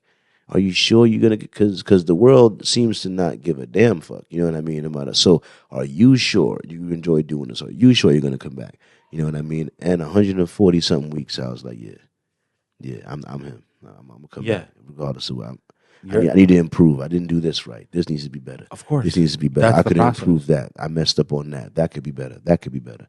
So I see nothing but room for improvement. So until I feel like I'm the best I can be, like the production is good, the camera's the best it can be, my mics is the best it can be, like the everything, the audio, the editing, until it's the best it can be, I feel like there's room for improvement, so there's still a chance. You know what I'm saying? 100%. You know what I mean? Yeah. I mean, every day is, have you ever heard of the 100-hour rule?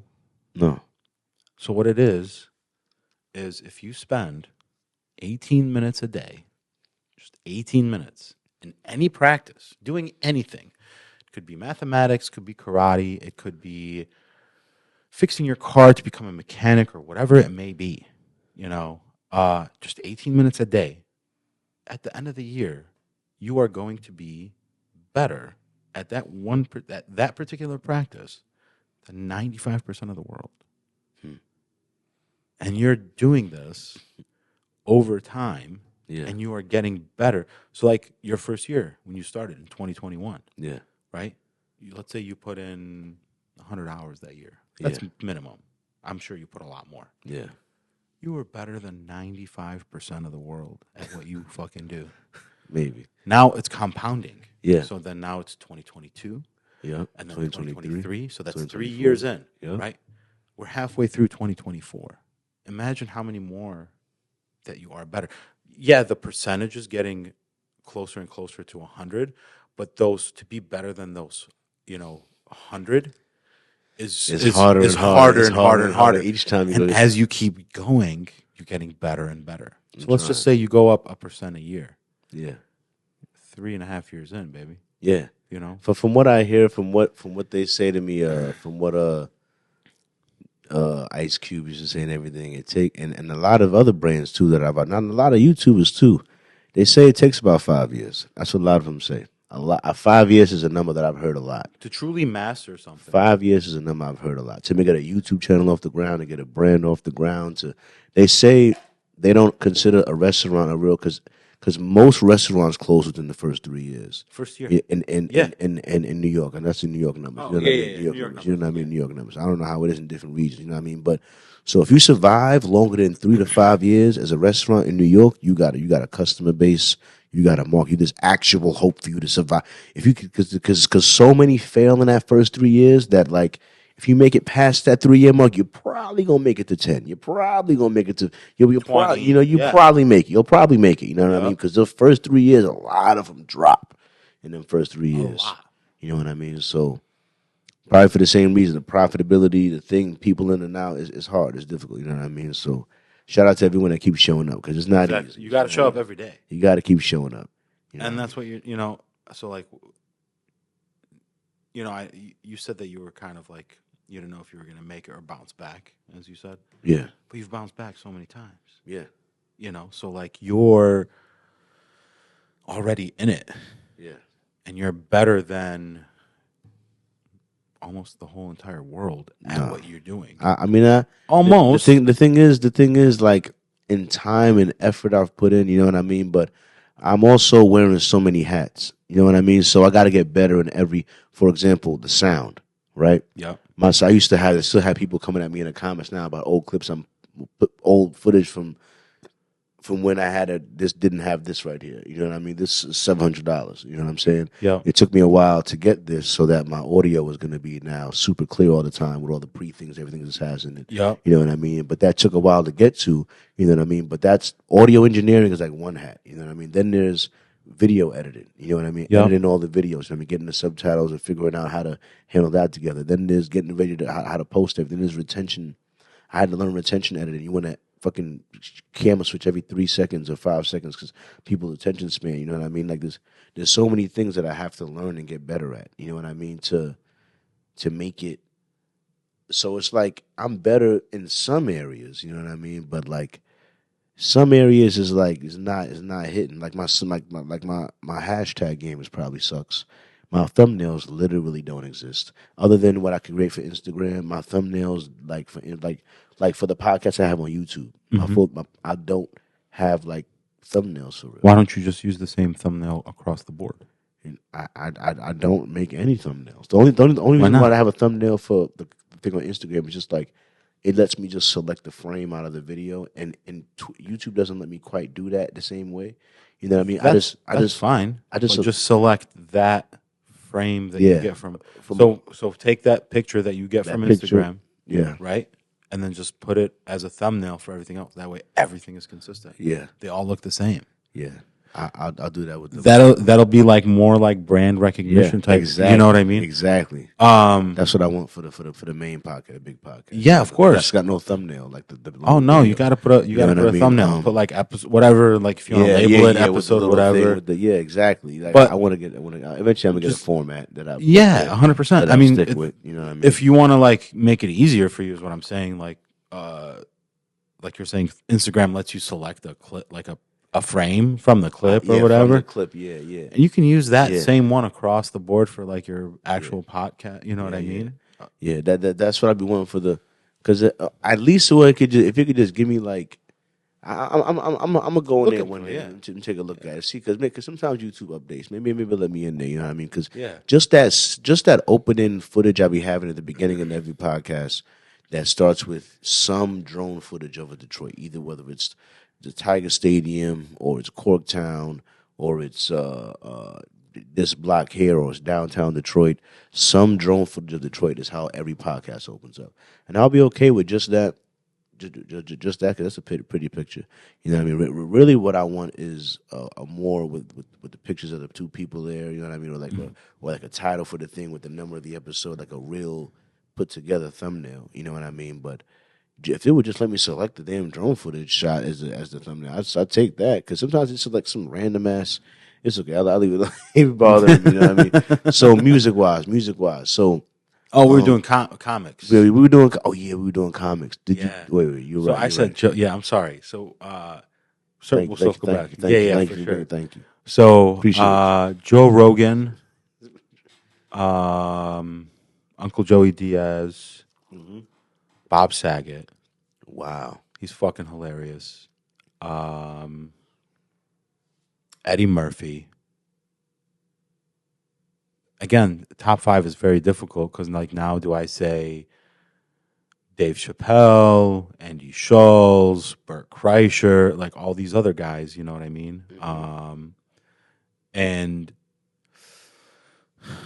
that's fine. Eddie Murphy, Dave Chappelle. Eddie Murphy, Dave. Wait. So you said Joe Rogan, Uncle Joey Diaz, Bob Saget, Eddie Murphy, Dave Chappelle. Eddie Murphy, Dave Chappelle. Yeah. Wow. See, the only problem I have with that, which I don't really got a problem with it, really. Nah, those are pretty solid. What's the problem? Bob Saget's fun. I'm just mad at Eddie Murphy. That's all. I'm just mad at him. We all are. I'm just mad at him. We all are. I'm fucking mad at him. Even there was fucking rumors of him like doing a stand-up special. Eddie, and Netflix was supposed to pay him $80 million. I heard. Eddie, what the fuck, man? Come on, man. You scared? The problem is you afraid of that sophomore slump. You know you put out straight heat in the 90s. Hitters. You know what I mean? Hitters. 80s. You know what I mean? And you don't want to fall short of your previous work, and I understand that. But at the same time, you can't deny the people what we asking for, dog. You like Andre 3000 with the album, and you come with some flute shit. Like, dog, like, listen. You know what I'm saying? Like, listen. Yeah, I can't do... What the fuck, Andre? Flutes? What? I mean, great. I love that you're expanding. Yeah, but we wanted, come on, we wanted the bars, man. What you gonna I want fucking Speaker Box Love Below. Yeah. You know what I'm saying? Do you remember that album? No. That was him and fucking Big Boy. No. As Outkast. It was a double album. It was a double album? Yeah. Speaker Box Love Below. I may be getting the name wrong. Andre 3000 is he's like a feature killer, though, because a lot of my favorite verses to him is like him featuring on songs. Like him and John Legend on Green Light is a classic verse. Have you listened to Outkast? Like, not just Outkast, but them separately? I've listened to Big Boy. I've listened to a couple Big Boy tracks.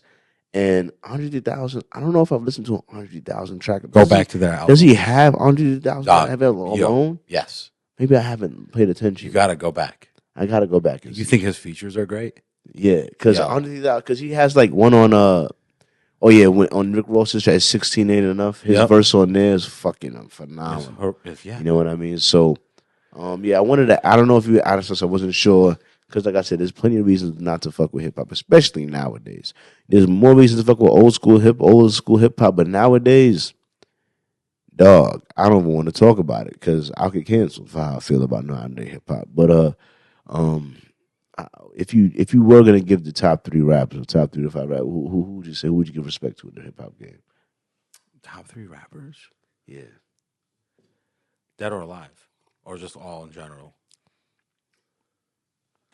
I think, dead or alive. Man.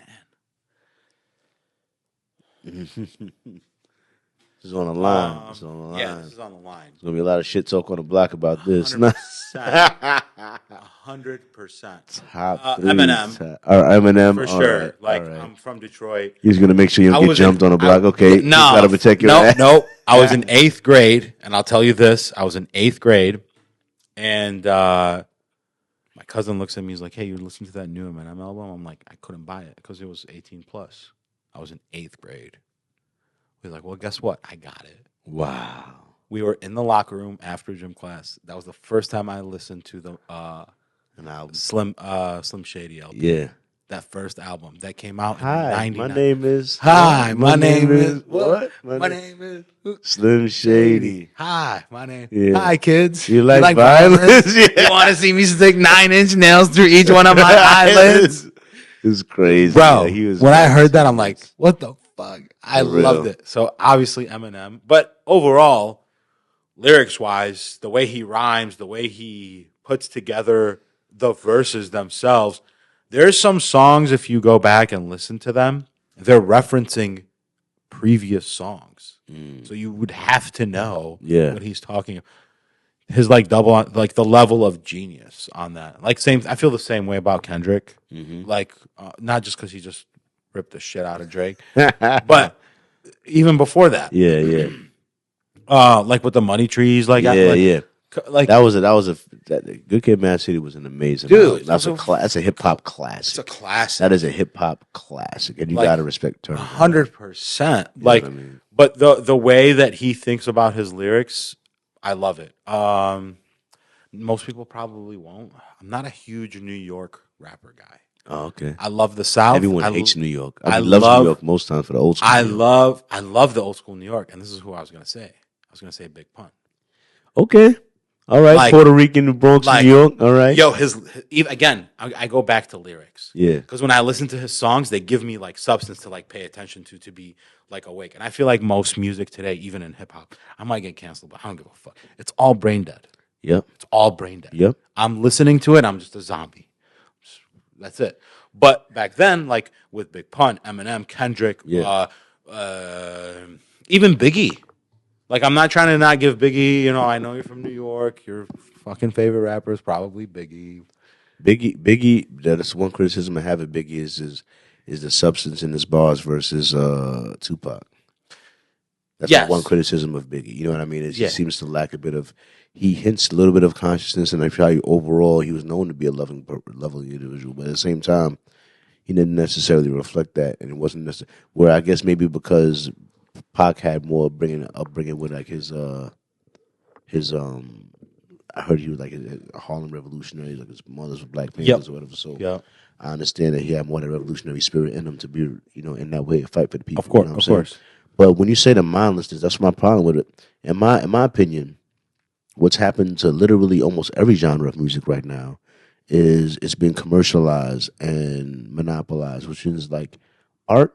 At the end of the day, people making music, at the end of the day, is supposed to be a reflection of life. Art reflects life. Yep. You know what I mean? Whether it's from painters to anyone in music, their art is a reflection of their life, their family's life, and how they see the life of their country. That's what their music is. You know what I mean? So I feel like these rappers today, there could be bombs dropped in America today, and their next song will be like, my rollie, my car. You know what I mean? Oh, yeah, 100%. You know what I mean? Like somebody on fucking TikTok, dancing to it and shit. Exactly. And they're like so disconnected from what's happening. So all of the angst that people might feel, all of the stress in the economy, and hip hop right now is so disconnected from the average person. So that's why I feel like it's missing that. But at the same time, I feel like you can't afford to be like that's why it's being bought or being like co-opted, because like, the old message that used to come there, like the Public Enemy thing or stuff that.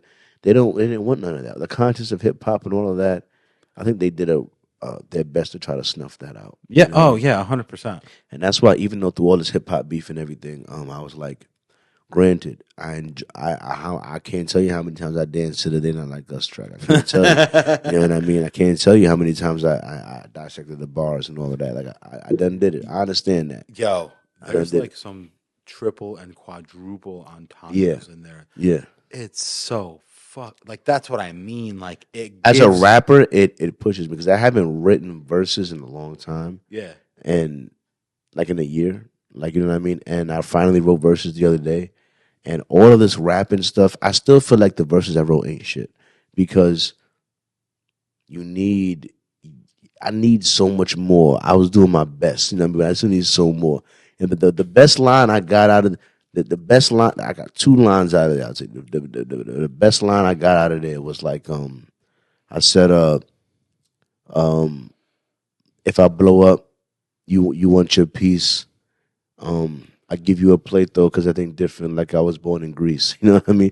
I said, you want your piece. I give you a plate though. Let's say Play-Doh, Greece. You know what I mean. So I tried to give you a plate. You know, as if I'll give you a plate though, or I'll just give you advice like Play-Doh and not give you nothing. Yeah, I mean, so it's like both. Give me both. Yeah, you know I'm giving you both. Am I giving you a plate though, or am I giving you Play-Doh and advice instead of giving you something? You know what I mean? Like why? Yeah, I'm spreading my wiseness. Exactly. Being wise, exactly. You know what I mean. So that's a good line. That's the best I could do. It's the best I could, like at that. So I'm just saying, when I hear these rappers, they inspire the hell out of me as far as like their lyricism, but topical wise, and that's what I'm saying with the rap beef. That's what I'm saying with the rap beef. Yeah, it's my same problem. Like I just saw online today, it said that Pop Smoke's Killer, who's a rapper from Brooklyn, Pop Smoke's Killer was released. You know what I mean? So the people online in the comments like, oh, you see how long he'll last outside, like we'll see how long he'll last on the streets. And I love Pop Smoke. I'm a Brooklyn guy. I'm a big Pop Smoke fan. He, as a guy with a deep voice in hip hop, I feel like they're trying to take out the masculinity in hip hop, take out the deep voices in hip hop. So I appreciated Pop Smoke when he was here. You know what I'm saying? But at the same time, the person who killed Pop Smoke was another young black man. You know what I mean? But I understand the want for revenge. I understand that. And I understand that Pop Smoke had a lot bigger of a fan base than Trayvon Martin, right? But if we're thinking about the 2 people that took both of them out, between a young black man that killed Pop Smoke and Zimmerman that took out Trayvon Martin, you know what I mean? Zimmerman is still around here chilling. As a matter of fact, Zimmerman sued the Trayvon Martin family. Oh, no way. After the game, he filed a lawsuit against them. You know what I mean? So not only did he get off from the case, he tried to sue the family. You know what I mean? So, like, as much as y'all want to get mad at this young black man who killed Pop Smoke, which he shouldn't have, that shouldn't have happened, I feel like y'all just, like, ignoring Zimmerman over. And now, granted, I'm not calling for any violence for anyone, but all I'm saying is this. There's a general lack of direction of the consciousness of my people. I feel like, you know what I mean. There's like a lack of like there's no direction. There's no leadership for real. You know what I mean. And I don't know how to solve it. I'm not quite sure how to solve it, but I need to solve it. You know what I mean? Because I don't know, man. I feel like I almost have to be like, I don't know, mean to my people to get them to understand. I don't know how to get them to understand. I don't know how you'd have to be mean to any. I don't want to be mean. No, I don't want to be mean. Of course not. Nobody wants to be mean. I'm mean. Plus, they're crazy people I'm going against. Crazy people. So, how would you deal? All right, look. Okay, how would you deal with it? Because look, you don't have the same problem, but you don't. All right. So where are you born? You born in Bangladesh, right? No, Baghdad. Baghdad. Sorry. Baghdad. Baghdad. Yeah, Baghdad. Baghdad. Jesus. Baghdad, Iraq. I still can't believe that. Yeah. All right. So look. So your version of like, you know why they call it shot? Like they say Chirac. Yeah. Like yeah. Because so many bullets. Like Iraq. That's literally so many bullets. That's literally you. Yeah. That's literally you. You know what I mean? Yeah. So, your version of when I look at my community and I'm like the gangster, the coke dealer, the people that glorify the worst stereotypes that my people have to offer, I need a way to combat that so that my people aren't seen as that as a whole. Like, I feel like the publicity, the marketing on black people, like if you live in North Dakota and you don't live around no black people at all, so you don't know none black people in real life, which does exist in places, and all you see of black people is what you see on TV. That's all you get to see is us in movies, in TV shows, and in hip hop. Then that's not good marketing for black people for the most part. Nah, I'll be honest with you. Like, I've been to some of those places where they're like, aren't like Dave Chappelle lives in the middle of fucking Ohio. Yeah, there's no black people there except Yeah. for him, right? But there are, like, but people. I think people in those areas are generally more aware of life than those that like are us that are living in more city environments. Or at least you close get to see other races. Like it wasn't until Michigan that that I doesn't matter. ran into people that like I felt like literally didn't. But see, you came in from New York, bro. You ran into every kind of like race and ethnicity possible. Yeah, Like for real. yeah, You have like the Koreans, the Chinese, the Vietnamese, like Bangladesh, Indians, like fucking everybody. everybody. Yeah, Like legitimately. Germans, fucking people actually from London, England, yeah. you know. I've actually met people from Italians, you know, like Yeah. Germans, like every, and then like you have the entire Middle East that's there, Yeah. like legitimately, and then you have Puerto Ricans, which is like Oh, they not didn't seem to across. left for some reason. They were there. Were they like? No, there's still a lot of Puerto Ricans. There's still this in the Bronx. I feel like they all went to New Jersey or something. I don't know. If New Jersey's nicer than New York in price. Yeah, in price, yeah, for sure. but like you've already you've seen Yeah. all of that. Yeah. I do believe that people living in cities are more closed off. So living in New York, like Manhattan, it's the equivalent of hearing somebody scream at the top of their lungs at all times. Really? That's how loud it is in that city. That's the city that never sleeps, right? Yeah, New York. It's my city. Yeah, yeah. That's the reason why, like my apartment right now. That's funny because it bothered. What did you say? I was gonna say like it's. So I've been to New York plenty of times. I went to Bronx, Queens. Like I've stayed at every Oh, place. you went to New York. Yeah, I've good, stayed at great. every borough. Yeah, Right. It's all loud as fuck. all the Everyone. time, All the time. 24/7. It never turns off. No, Not a single moment. I promise you. Yeah. I can hear it any time of the day. when I first got to Detroit, that was the first time I ever downloaded sleep apps that generated noise, like city noise, because it got so quiet that I understood why a lot of people in Detroit like to sleep with a fan on all the time. Yep. Because like there's no noise. There's no. And my apartment right now, I ain't gonna say exactly where it's at, but it's right by Van Dyke, like right on, like by Van Dyke. And the first night I slept there because I've been sleeping so many nights in Detroit, I was a little jarred. But then the second night I slept there, I felt so good because I was like, it reminded me of my city. It really did. On one hand, now the shorty I had sleeping over there, she was like, "It's noisy. It's noisy by Biggie Street." And only I was like, "Yeah, but I grew up in New York City. This is how I grew This up. is like home to me. This makes me feel like I'm home. Really, living by a busy street. It makes you feel, you can hear the makes you feel like the city is happening. You know what I mean? Yep. So I missed that, and I'm glad I got that back with my apartment. At the same time, I think it's not good for you though. Overall, it's No. not good for you. It's not good for you at all to be It's not. to be around like somebody screaming at the top of their lungs. Yeah, at all no, times. yeah, it's not I think good. that's a terrible thing. Yeah, no. But like I feel like people in those cities are more unaware of life. They don't get to be. The rent's too high. There was to be aware of. You got aware of the bills. Well, I mean, yeah, that's fine. But of life- but you can also choose not to live there and like fight You the could. system. You could, but There's it's, so much high dent. Like people just want to live on top of each other. but here's the thing. Though. You see, like I can never not have a yard. I got to live outside of New York City, and when I learned to drive, Yeah. my first time, I got my driver's license in Detroit. You know what I mean? And and then for a year after I got my driver's license in Detroit, I went back to New York and lived for a year. And driving in New York after getting your driver's license in Detroit, yo, the speed that y'all enjoy getting up to on Woodward, like, and I'm talking just 35 miles an hour, a good 40, just a good little 35. You ain't hitting that in New York. Let me tell you. You're going 2 or 3. Light light or seamless driver. Like it's Red light, green so frustrating that I didn't even want to drive in New York. Nobody wants to drive in New York. Skateboarding was a way. When I was in New York growing up, I used to skateboard. I used to longboard to the train because I would beat the bus all the time. I would longboard to the train. Then I would be able to hold my board right next to me real easy instead of a whole bike. You know what I mean? And then I would, ride the train to Queens or whatever, go to work or whatever. But dealing with that shit in New York, man.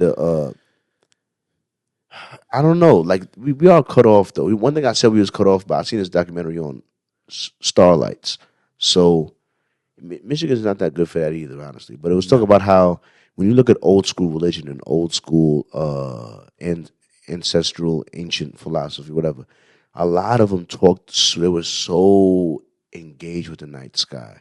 There was so much study of the stars, so much in a constellation. Because like they didn't have street lights like we have today, which creates what they call light pollution. Mm-hmm. So we can't see the night sky, and that's one thing that one of the things Joe Rogan made me want to do. He talked about going to Hawaii and how you went to Hawaii to one of the top of the mountaintops in Hawaii and how there's almost up there with the atmosphere on a clear night. He said, I remember him in a podcast. He was talking about how it was like the shit you see in Star Trek. Like you can see the whole galaxy. The Milky Way, all of that shit. You can see the Milky Way galaxy. You see it like you think that's only in a movie. You don't appreciate the fact that you're in space.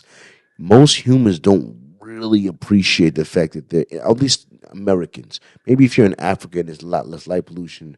When the nights turn out, 100%. You see more of the night sky. But in America, you don't.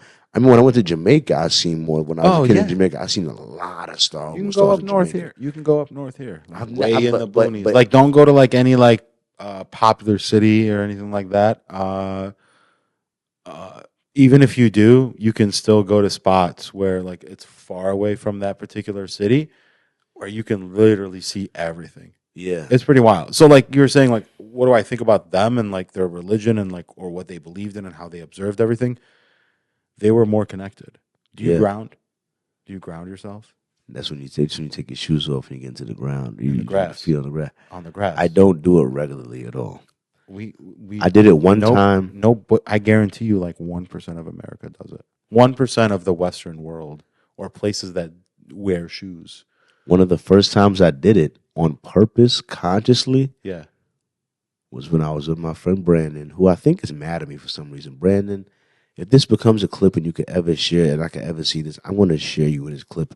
Whatever I did to offend you, buddy, I apologize, bro. Listen, you get 10 rounds of beer on me. I apologize, bro, because I always fuck with you, dog. Whatever I did, I'm sorry, all right? Let me know what I did. Punch me in the belly one time, all right?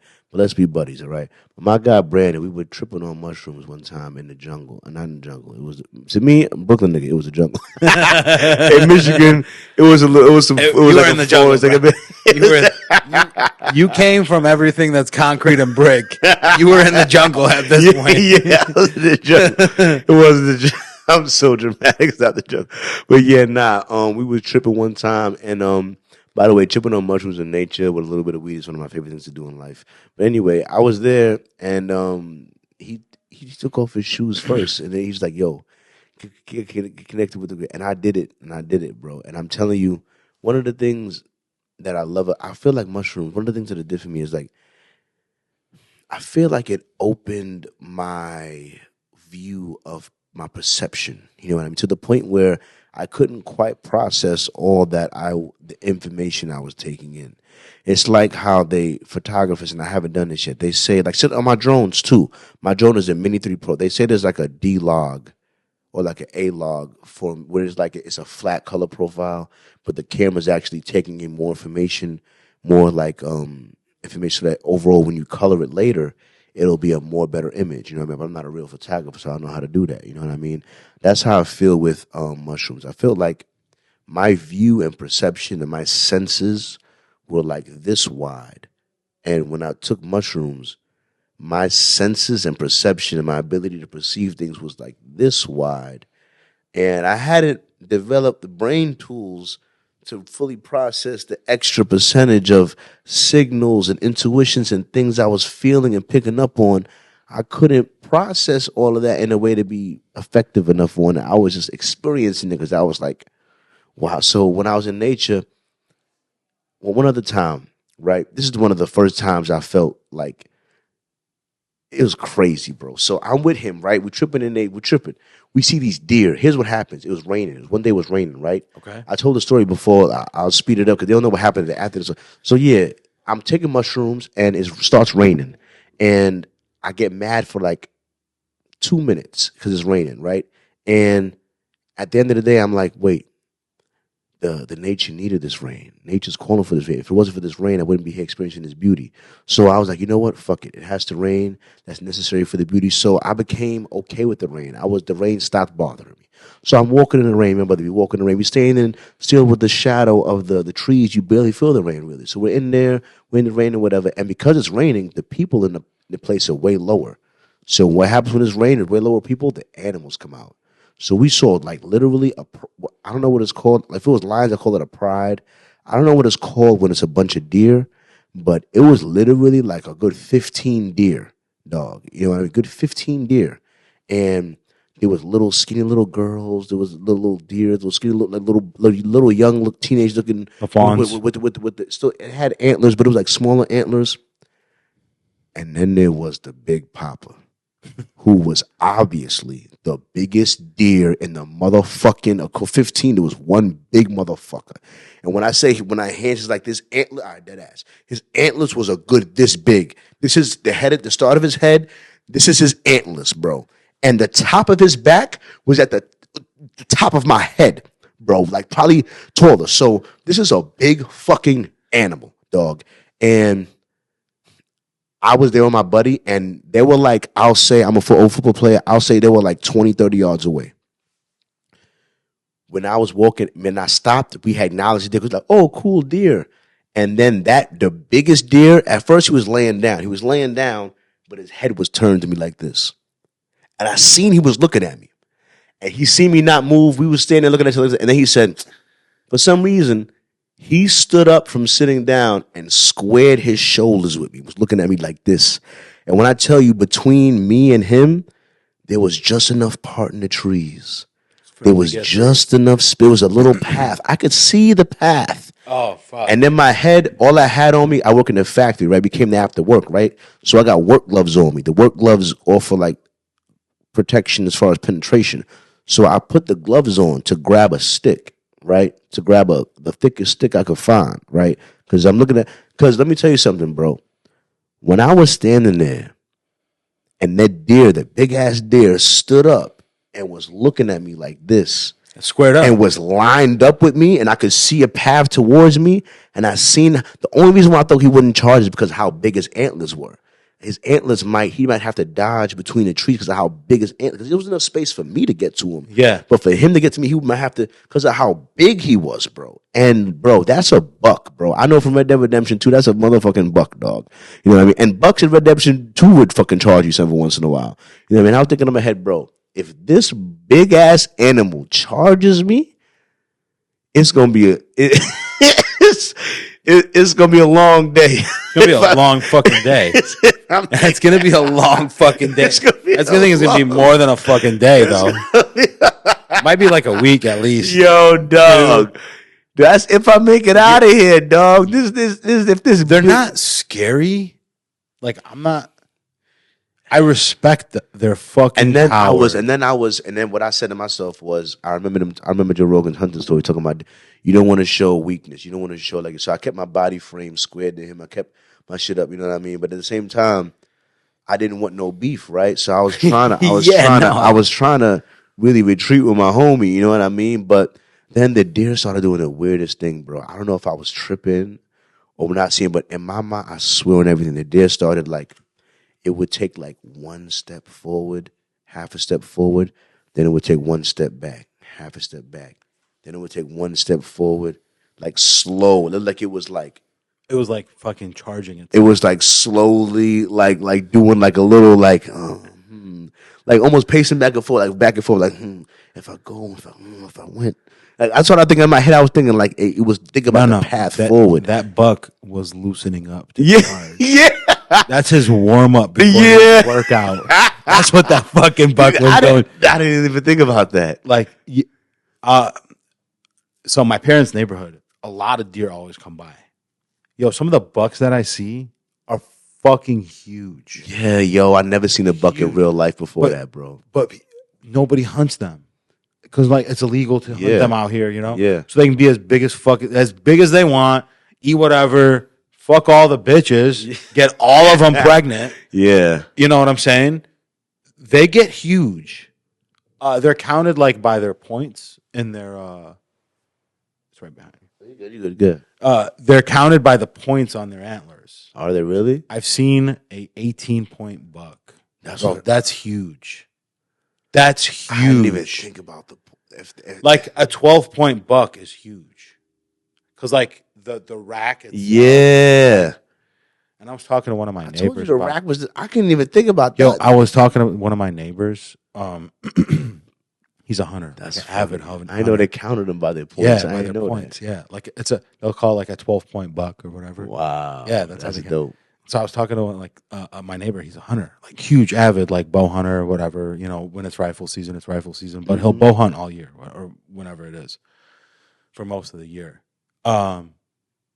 He was talking to me about like some bucks that he's seen, and like he'll go to areas that don't allow hunting, like like suburban areas, whatever. Yeah.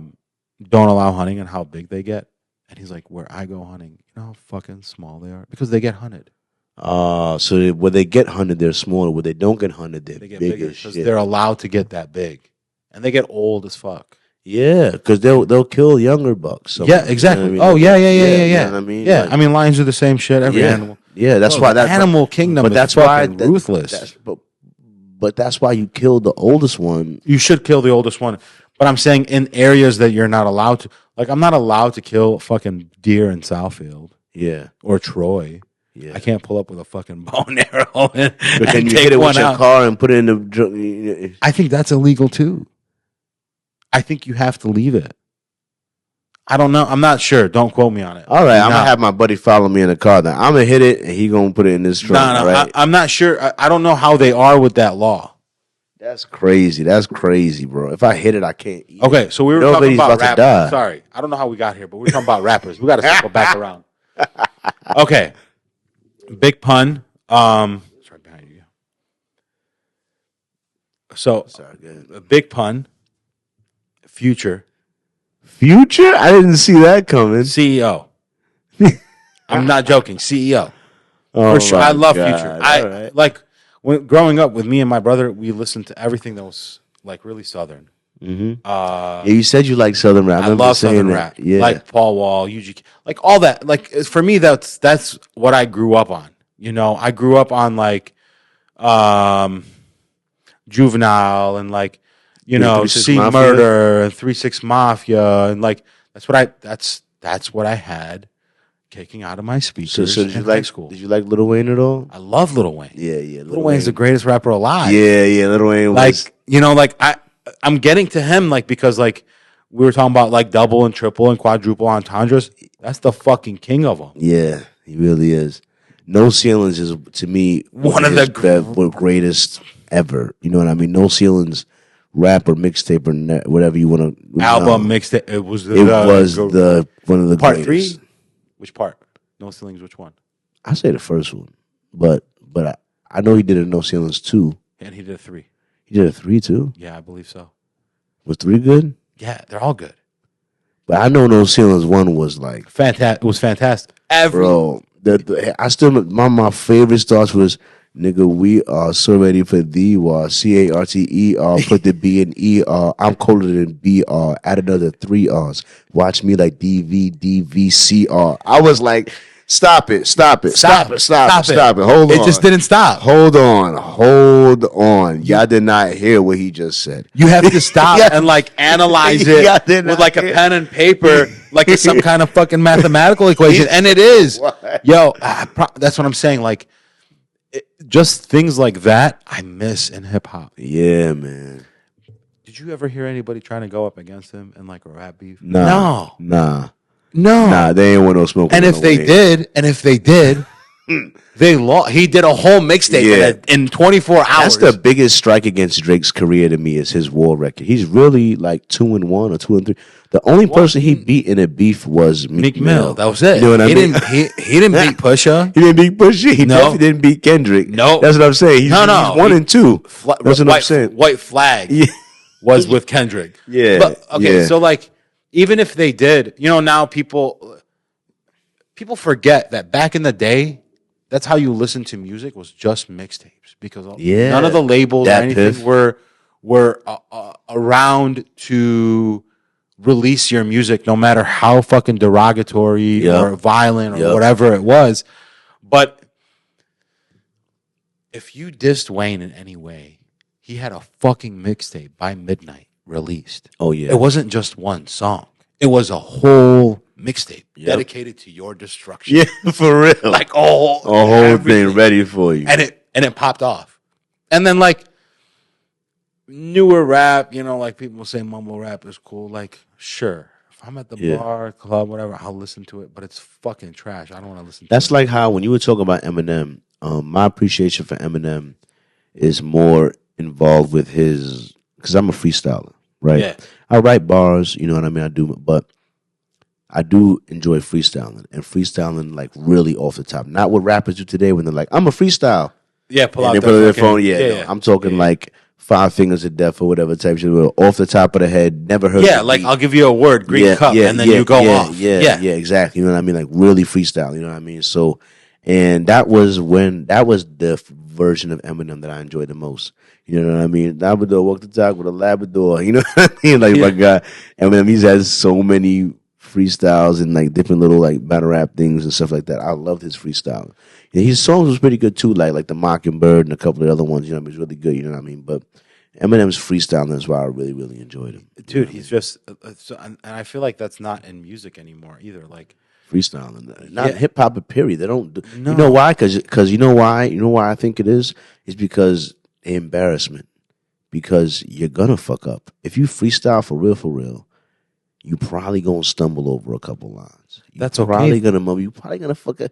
It's not gonna be a crisp 16. You're not gonna. That's okay. You know what? But there's nothing wrong with that. But for some people, that embarrassment is too. That's why I know getting to episode 140 something is real hard for some people. Yeah, of course. Because you're gonna have to go through so much discouragement to get to. Can I just tell you something? Yeah. Getting to fuck 140.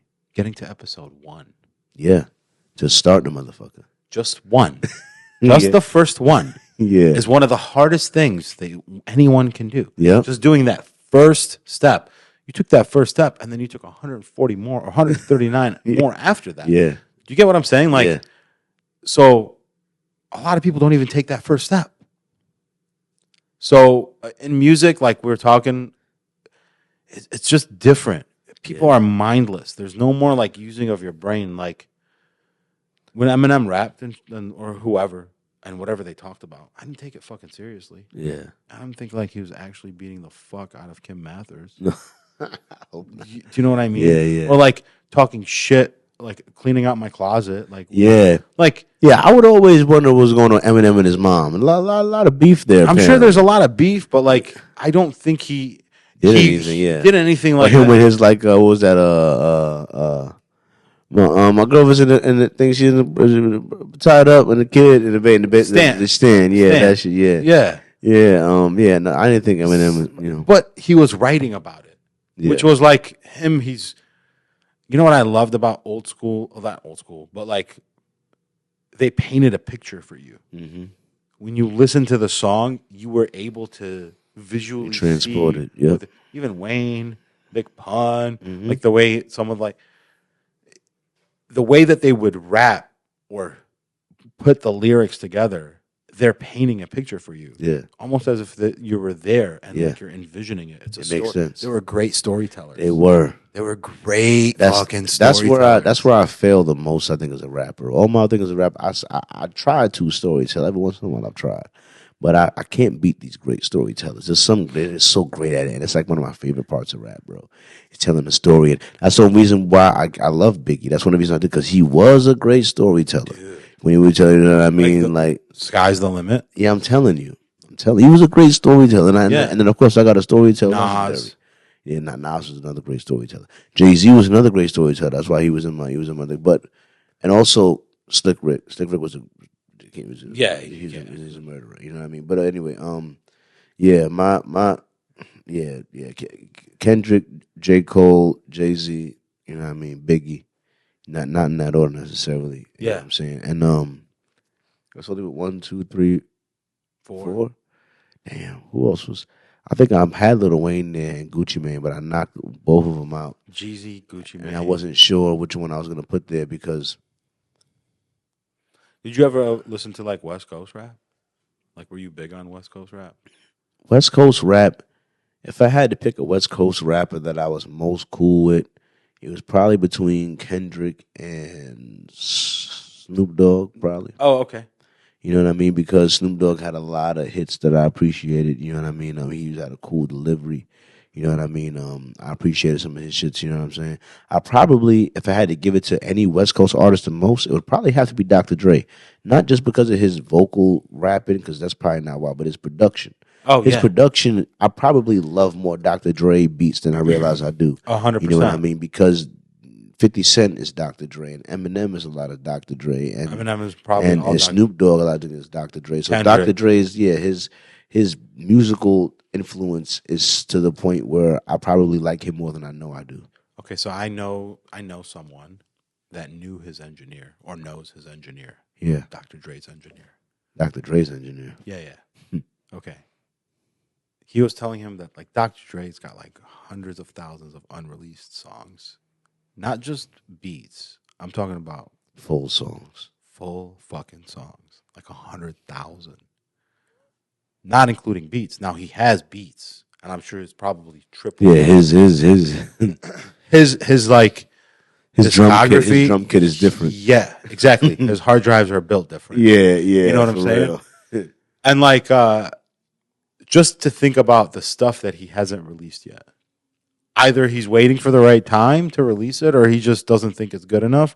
But regardless, do you see that where he is at his level? Yeah. And how much he still does? Like, he still does it. Yeah. Because he has to do it every day. It's like a muscle. It's like a... Every day. That's the reason why I started my Freestyle Friday and some of my driving freestyles, because I feel like rapping is a muscle. And some rappers...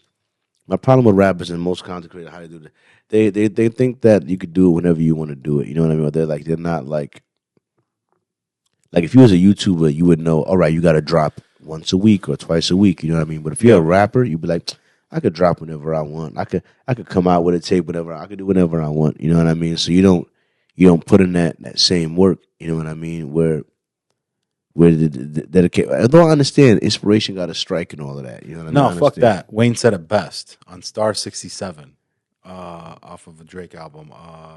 If you're reading this, if you're reading this, it's too late. Yeah. He said all these rappers are acting like singers. I need the right beat. I need the right producer. I need the right.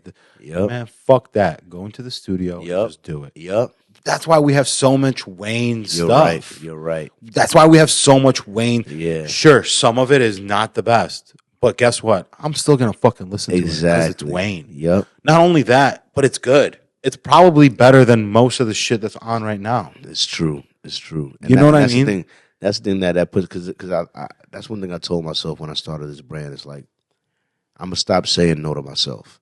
I kept saying no to myself before I gave the world a chance to say no to me. Yeah, you know what I mean. You know, so first, before you, and the same thing with being you want them to believe in you. First, you got to believe in yourself. Oh yeah, 100%. You want them to follow you. First, you got to follow yourself. You know what I mean? Follow what you believe is right. Be that, and then because now it's like, I remember I used to say, before I used to want people to believe in me. You know what I mean? If no one believe in me, that's cool. I keep going. Now it's like, I don't know if I believe in people, because I know I'm a show up. I got receipts. I got proof of consistency. I got 140 weeks of consistency. You know what I'm saying? Yep. Proof of receipt. You can scroll. You can see the whole. You can see it all there. You know what I mean? 100%. So like, you could not believe of a podcast if you want. You could believe that I'm a lower level. Yeah, I haven't risen up. Yeah, sure. But that I take it seriously or not? I mean, no, you 100% take it seriously. You know what I mean? Like, no, like look what you do now. Like, you know, you went and bought your. That's a sound mixer, huh? Yeah. So like you went and bought that. Like, exactly. You went and got your equipment to better yourself. Exactly. You're investing in yourself.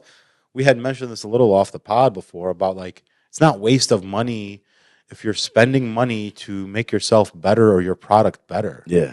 There's no such thing like, I forgot who said this, but he's like a big investor, real estate agent type deal, and he like bought into Marquis Jet, or he started Marquis Jet. Okay.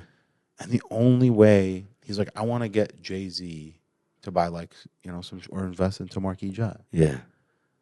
So how did he approach Jay-Z? He didn't just go up and ask him about that. Yeah. He said, hey, went up to his studio and he said, hey, I got 4 tickets to New York, full season. And it was like 4 seats right next to each other, like really amazing seats, right? He's like, do you want to go in on those with me? He's like, sure, no problem. They shared those 4 seats for like 10 years or whatever it was. Wow. And then, they still share them now, but at that time they had shared it for like 1 or 2 seasons. Yeah. And then Jay-Z had a tour, so he's like, hey, let me just fly you out in Marquis Jet. And then Marquis Jet fucking blew up. He's like, he's like, those tickets ended up paying it for themselves. Yeah, because he used the service and he appreciated it. Exactly. I put up front money right now for it, but I'm investing in myself in the long run. Exactly. That's what I always say. Like in the long run, hopefully I can see it paying off. In the short term, it's kicking me in the balls. That's all right. Kicking me in the balls. That's what life is about, man. Getting kicked in the balls and dodge them. That's what you got to do. 100%. 100%. So I'm gonna go ahead and toss it to Charles. Still gotta get. I'm sorry, Charles. I don't have your music in here yet. As of yet. You know what I mean. I'm working on it. You know what I'm saying. But yeah, I have to toss it to Charles. Charles is the real news headlines. You know what I mean. So I'll use one of the other things for you, Charles. Let me see what I got here. I got that's crazy. All right, I'm gonna use the random ass music that I got here, Charles. I apologize. So, Charles, are you there, Charles? Please come in, Charles.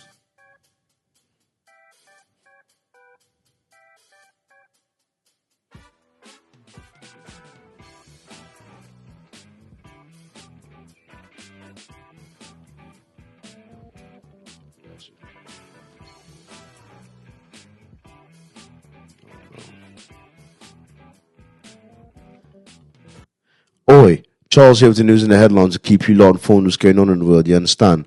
Let you know what's going on here, bruv. Let you know what's going on around the world, man. First story up here. The Philippines news has released footage showing one of the most tense encounters to date with the Chinese coastal guard in the South China Sea. You know what I mean? The military shows the coastal guard personnel welding knives and all that. You understand? So tensions are rising there with the Chinese people in the sea and all that. You understand? You know what I mean? Next story we have up here. The U.S. Navy has changed its policy regarding sailors who fail consecutive fitness assessments, no longer automatically ending their careers. Previously, failing a physical fitness assessment halted a sailor's promotion eligibility until they pass another test. A second consecutive failure will result in career termination by revoking promotion and re-enlistment rights. You understand? So, whereas now it seems like they're lowering the standards, which is not really encouraging for future military endeavors, that we're lowering the standards for our soldiers right before we start World War III, you understand?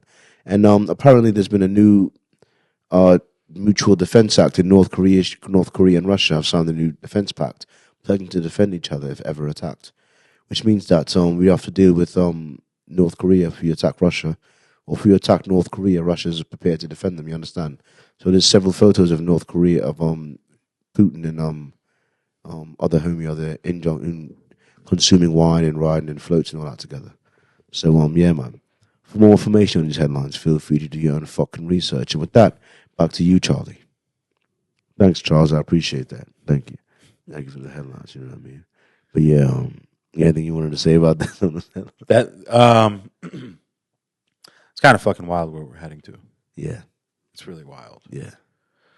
They're signing agreements. They're getting together. You know what I mean? Have you heard of the BRICS countries? Yeah, the BRICS. Yeah. Okay. Yeah. So, a bunch of countries just recently decided they're no longer using the United States dollar. They're trying to dethrone, and it was big countries too. You know what I mean? Like Brazil, Russia, Africa, all of them. You know what I mean? But it's not a little bit of countries, dog. You know what I mean? Africa. Saudi Arabia was the most recent one. Yeah. So no more petrodollar for them. Exactly. That was another, and that's one of the things propping up the American dollar because you went off the gold standard, and then we began being backed by like our military. We haven't been on the gold standard since before Nixon. Exactly. I mean, that's bullshit because, well, they'll say that's bullshit. We were on the gold standard, but we never were. It was all bullshit. Like the Federal Reserve is all bullshit. I don't want to get into a lot of conspiracy. It's crazy that the Federal Reserve isn't a real, like, the federal part of that is like a fake thing because it's a private owned company. It's a really private owned thing. I mean, it controls our money though, which is weird. How does the thing that it's a company owned. There's a board of directors. They have a board of directors. That's why you have a social security number, bro. That's your UPC code. Well, I'm like an employee of the. No, you're not an employee. I'm a product. You're a product. Oh my God. There is in the Constitution that they amended, or the Bill of Rights. I can't remember which one. But you are the property of the United States based on your social security number. So if they need to pay, let's say if they're trying to pay off their debt to China, they can pay it off by selling humans. That's crazy. I'm not joking. Do your own research. Not a conspiracy theorist. None of that shit. But your social security number is your UPC code. That's my barcode. That's your barcode. Wow. Yep. That's crazy. You know what? That's what's fucked up because I don't have any tattoos, but one of the tattoos I always wanted to get because I loved action figures growing up. I always wanted I used to buy action figure like the Power Ranger ones I used to love. Yeah. You know what I mean? They used to always have on the bottom of their foot, the very bottom of their foot, they used to have made in China on the bottom of their foot. You know what I mean? And I wanted to have like made in America or made in Brooklyn. Or the bottom of my foot, like I was a big ass action figure. Yeah. And then when I learned about tattoos, how you're not gonna be able to walk on that foot for a while, that tattoo's gonna wear away anyway. You know what I mean? I was like, it's not worth it. Yeah, not worth the trouble at all. Nope, not worth the pain. Not worth the also, trouble. Very sensitive area. It's gonna hurt like hell. Yep. So it's gonna hurt like hell, inconvenient as hell, and it's gonna go the fuck away. Yep. So I'm no longer gonna get that tattoo. You know what I'm saying? I'm glad you've worked that decision. Yeah. You know what I mean? But that's what tattoo I had wanted. You know what I mean? I mean, we're living a crazy time right now. I mean, we all knew that, Russia was going to back up North Korea and Iran and China. And I don't want World War III. I don't know how you feel about it. I don't either. They came at Trump because one of his recent things I heard them come at him with because they was asking him, do you want Ukraine to win versus Russia, or do you want Russia to win versus Ukraine? And Trump's answer was, I want people to stop dying. Yeah, I saw that. You know what I mean? And they made fun of him and was like shit about it. Like, oh, excuse me for not wanting people to die? That's a crazy answer? Yeah, like you fucking that's not. Yeah. What the fuck is wrong with you people? I can't believe that they made like a story out of that. Yeah. I just think a lot of this shit is all propaganda. Crazy, it's all propaganda. It's crazy. I want people to not die. That's all I want is people. That's crazy. If we didn't fucking dip our dick into every fucking particular part of the world that existed everywhere, I think things would be better around the world. It would definitely be better in America for sure. No, fuck that. Things will still be fucked up here. But they need to invest like the same way how we see how you say me buying equipment is investing. Yeah. Like. No, but again, they don't give a fuck about you. Yeah, I only went to college for a year because that's all I can afford with the little bit of college fund that my mother had saved up. Because after a year, I would have had to go into debt to be in college. You know what I mean? And I was like not wanting to do that because I didn't even believe what I was in college for. I was in there for like some computer shit. I wasn't really about that life. I really went to college right after high school just to not be a failure because everyone was going to college. After high school, and I was like, "Fuck it, I ain't gonna be a failure. I gotta go to fucking, I gotta go to fucking college." You know what I'm saying? Yeah. But I didn't believe what I was in there for real. You know what I mean? But nowadays, if I could go to college just to go, or to like, I could pick any class. I don't like prerequisites. I think prerequisites is one of the worst things in America, man. Yeah, but no, you can't take calculus 4 without taking 3. But here's my thing: if I take calculus 4, right, without taking calculus 3, and I fail calculus 4. I still got to pay again to take calculus 4. But if I take calculus 3, which I had to pay for, and then take calculus 4, which I still had to pay for, and then fail Calculus 4 after I took Calculus 3, do I get a discount on my retry to take Calculus 4? No. Or I got to pay anyway? So if I got to pay anyway and fail anyway to pay. Yeah, but you're not going to understand the concept in Calculus 4, so you're going to fail anyway. But if I'm fail, I got you. But if you really want to do you really want to fucking learn calculus though? No. Okay, so no, I want like I'm saying prerequisites to those kind of things. Yeah, they're fine. I want like some advanced photography class. You know what I mean? Or like some or some newscaster brands and things. So certain classes, I'd be like, oh, that would be cool. That would be. But cool. They require. But I got to take all of these to get to that cool ass class. And I'm like, listen, man, let me just pay the $800 for the 6 months of this class. And call it a day. Yeah. Same way I could buy, some computer that I barely know how to use. I don't know how to use all the settings in this. You know how many things this thing could do? I can't do. You could program each one of these. This could do that. This could do a lot more than I know how to make it do. All right, but there was no prerequisite to buying it. They're like, here, you buy this thing that you barely know how to use. Go on ahead, do that. You know what I mean? So if there's no prerequisite to this, I didn't need a degree to buy this. Why do I need to? That's funny. Like how they say, it was a meme that said that they said you need a degree to work for me, but you don't need a degree to start a business. No, no, you don't need a degree to start your own business. Like that's the crazy part. The person hiring you wants you to have a degree, but there's no degree to start a business. But don't forget, like the college, like everything is fucked. I don't know. Especially with the information age, all the information you get. In fact, the very professors that are in your school are selling courses online. Do you know that? Yep. And why should I spend you? That's what I'm saying. It'd be like that's why I'm not even mentioning about it as much now, because the only thing is that like it's something about going to school. It's something about going on campus in the classroom. Yeah, like being in that environment. Trying to do, as opposed to me just buying that same professor's course online outside. It's something about going. Unpopular opinion. What? Universities have like a fucking dark cloud energy over them. You think so? They seem very fucking depressed and sad and like filled with anxiety. That's how I felt when I went to college. I haven't been to one. I went to Wayne. Time. Yeah. I went to Wayne. I was probably like maybe 2 semesters from graduating, and then I dropped out. Because I ended up getting a job doing what the fuck I was going to school for. My mom did the same.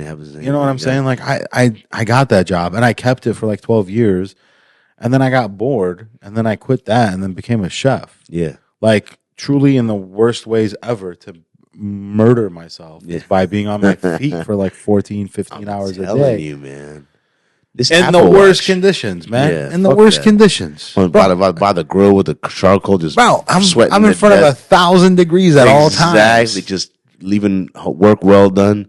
Well, like when I take cold showers, I feel better. But if I do like a hot shower, my skin burns because I get residual burns from being so close to the grill or whatever, the heat. Like I've already burned myself so many times. Like all my burns, bro. If you get anywhere near hot water with burns like this, it's just like it's happening all over again. Wow. Yeah, it's annoying. But you chefs build up like. Y'all be touching hot little pans. Yeah, I don't feel. Yeah, I don't. Yeah, yeah. This I don't feel anymore. You still feel nipples? I mean, I feel. Yeah, I still. You can still a little bit. Gotta twist them a little to little. No, I still feel things. There's more callus built up. Yeah, so they're more rugged. Yeah, I've built you're rugged less sensitive. fingers. Do you think that the same way how a diver can build sensitivity to like the drowning mechanism, a chef can build resistance to the heat? burning? Yeah, 100. Like they'll react slower to being burnt than someone more calmly, not slower, more calmly, more cool and collected. Yeah, like some people have watched me like in the kitchen. Yeah, they're like, I can't believe how fucking calm you are. Yeah. They're like, it's chaos right now. Yeah. How are you so calm? Yeah. Nah, yeah, for real. I'm like, if I don't, everything's gonna burn. Yeah, yep. Everything. Yep. I feel you on that. Burn. I don't understand. That's the thing, like the station I work at is one of the easier stations. You know what I mean? No. Don't think of it that way. But at the same time, I've seen many cooks come in and out, or like come in for work and then quit, because it is a little hectic. It can get a little hectic. Every station get a little hectic. You know, every station can get hectic, but the station you Okay, so side story, everyone. We work at the same place. I met Carl. Sorry, It's all right. Yeah. My apologies. It's okay. We met only about 8 months ago. Yeah. I would say. Yeah. And I feel like I've known you for a while, like a lot longer than 8 months. Yeah. But don't think of that station as easy. I know it's not. It's a burden, but it's not easy. Yeah. You know what I mean? Yeah. It takes a lot of skill to be on that station because it's very much so, actually extremely much so, like technique involved into the plating, into even your knife work. Yeah. You know what I'm saying? A lot of knife work in that station. Yeah. It needs that's to be good on that station, you need finesse. Yeah. A lot of finesse. You have to be the finesse. You know, it's to be a great chef, you have to have finesse. And do the little finesse. You have to have finesse. Like you have to be able I've been learning that. I can't message you guys. First off, the knife skills, when he talks about knife skills, bro, if you've never been next to people that are really like good at cooking, you know what I'm saying? There's a reason why I downplay it, because I'm next to guys like this and other guys. These guys are fucking ninjas with that bitch, bro. They fucking, and they make me cutting tartar. I know that there's no way no chef that's in there that knows how to cut shit can watch me cut tartar and knock shit in their head. There's no way. It's impossible. When you see my little bitch ass little trying to make it happen, it's impossible not. And I understand that. Because I ain't fucking with you. I understand that. You know what I mean? But it's just, the only thing I have is as over there is I show up to work every day. I don't call out, even though I'll be a little late sometimes. And I got a decent palate. I could taste. Yeah. I could taste the food. I could taste. Yeah, you have to have taste when something tastes good. You have to have a good palate to be a chef. That's pretty much I've been surviving off of that. For me, when I say like really good knife work, like I truly mean that, and like it takes finesse because like the julienne cuts in with the jicama salad, like so everything in there is like it has to be the same size. Yeah. And most people can't get it all to be the same size. If you want to really practice, cut chives. That's into thin rings. And then put them in a container. And then I want to see them the next day so they're not slimy. Because if they're slimy, then you've murdered them. But if they're not slimy and then the rings are thin and still separate, your knife is sharp. And you've got great skills. That's like that's the curly scallions. No. We use the Wolverine claw for that. But to actually cut that? No. Chives are not the scallions. Okay, remember on the dish that we used to cut chive sticks? Yeah. Don't name the dish because I don't want people to know where we were. Yeah. Because we might talk shit. You know yeah, right. Remember the chive sticks? Yeah, I do. Okay, so those are like Those are tiny as fuck. You cut slices out of that? Yes. Thin rings. Thin rings to win. Oh, the thin rings. I remember someone told me the chive rings. Those suck. Thin rings to win. Really, really, really thin rings. Chive rings. Yeah, I've heard about really thin. Yep. Tiny. And I never use chives the next day. But if I say, for me, I test myself to see how good my knife skills are and if I'm getting better or not. I keep them for the next day on a paper towel in a sealed container.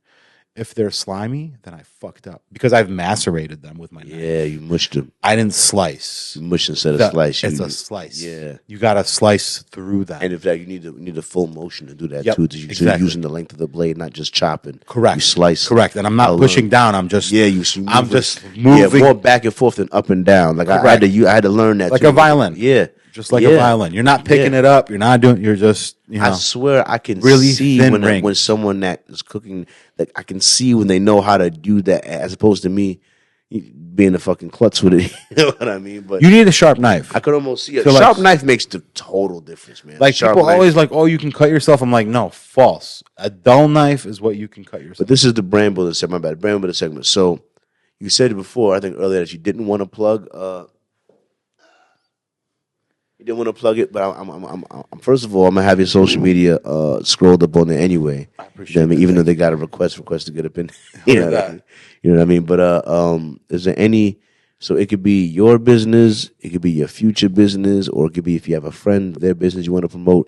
The brand building segment is one of the, I'm going to say real quick, the brand building segment is one of the main reasons I started this podcast in the first place.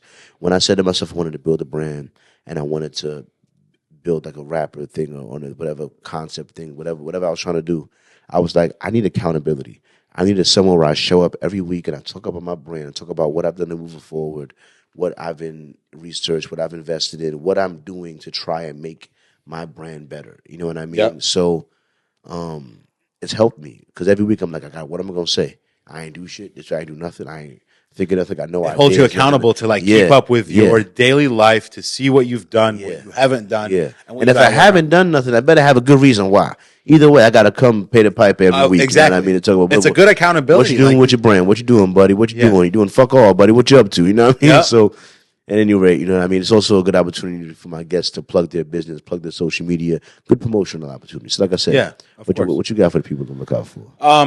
So I'm a private chef. Crazy thing is I was an engineer. So I went to Wayne State to become a mechanical engineer and a computer engineer, right? What? I quit, an IT administrator, and a mechanical engineer.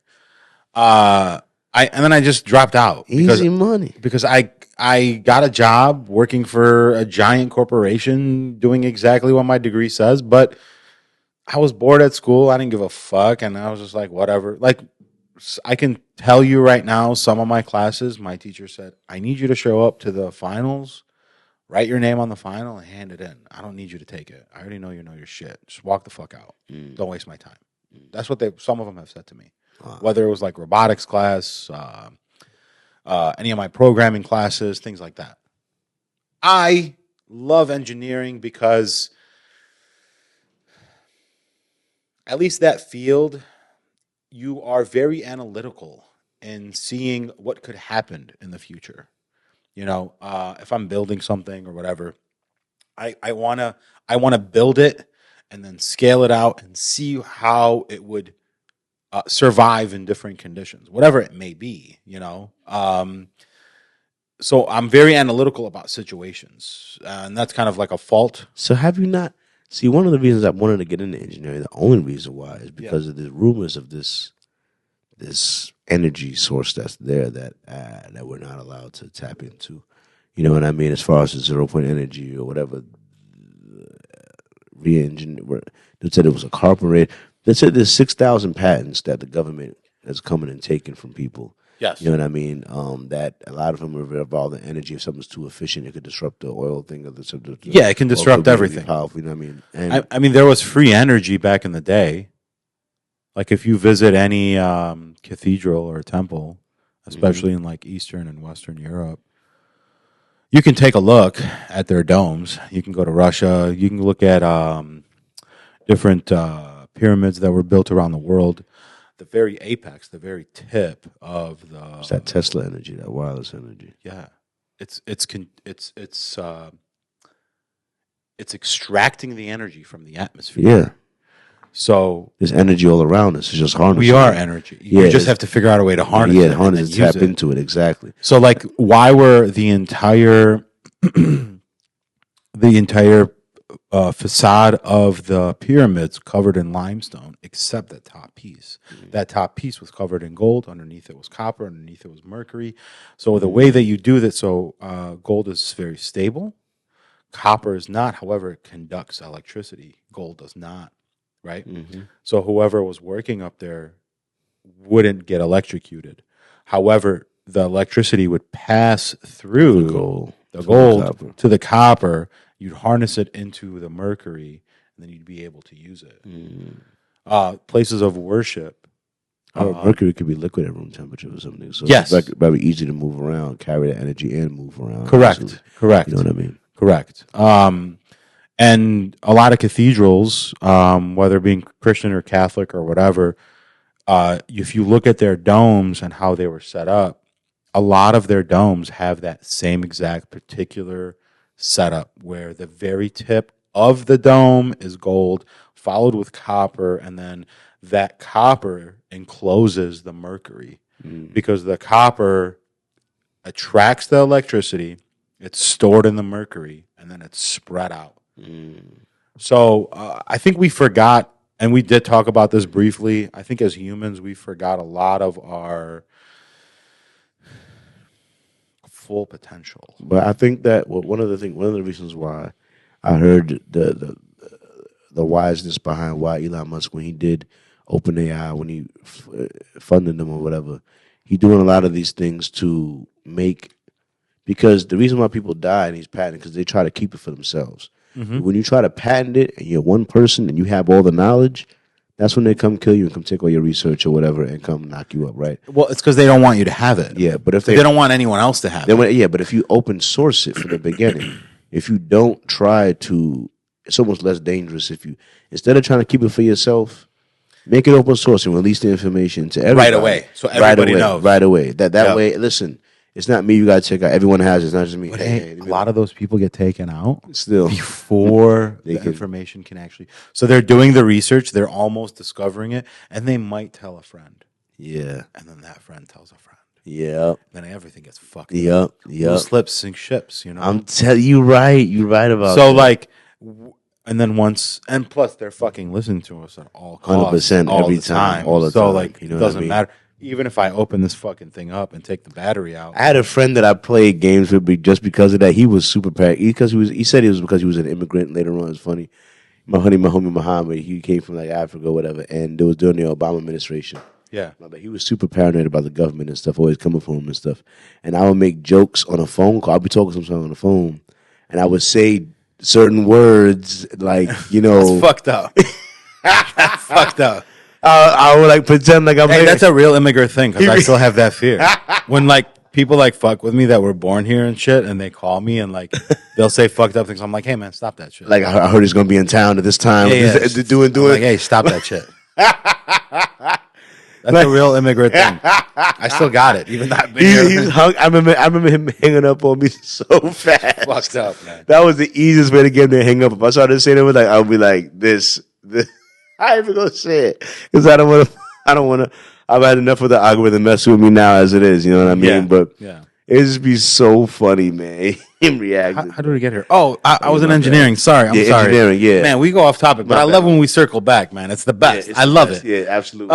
So I did plug your chef because you were a very good chef. Bro. I appreciate that, man. Thank you. You're very good chef. Thank you. Cook great food. Thank you. Yes, he just fed us the other day with these burgers. He made me like 5-6 different types of pizza, and it's because of him I knew I didn't have COVID because I was like slightly sick that day, but because I was able to identify all the amazing flavors that he was giving me, I was like, I know I ain't got COVID because I identify each one he's like it's really good with how you make that pizza, how you put it together. You know flavors very well. Thank you. Go hire home. Yeah, but plug it, man. So yeah, I ended up quitting my engineering and IT gigs and all that stuff, and then I started working at restaurants professionally in like 2017.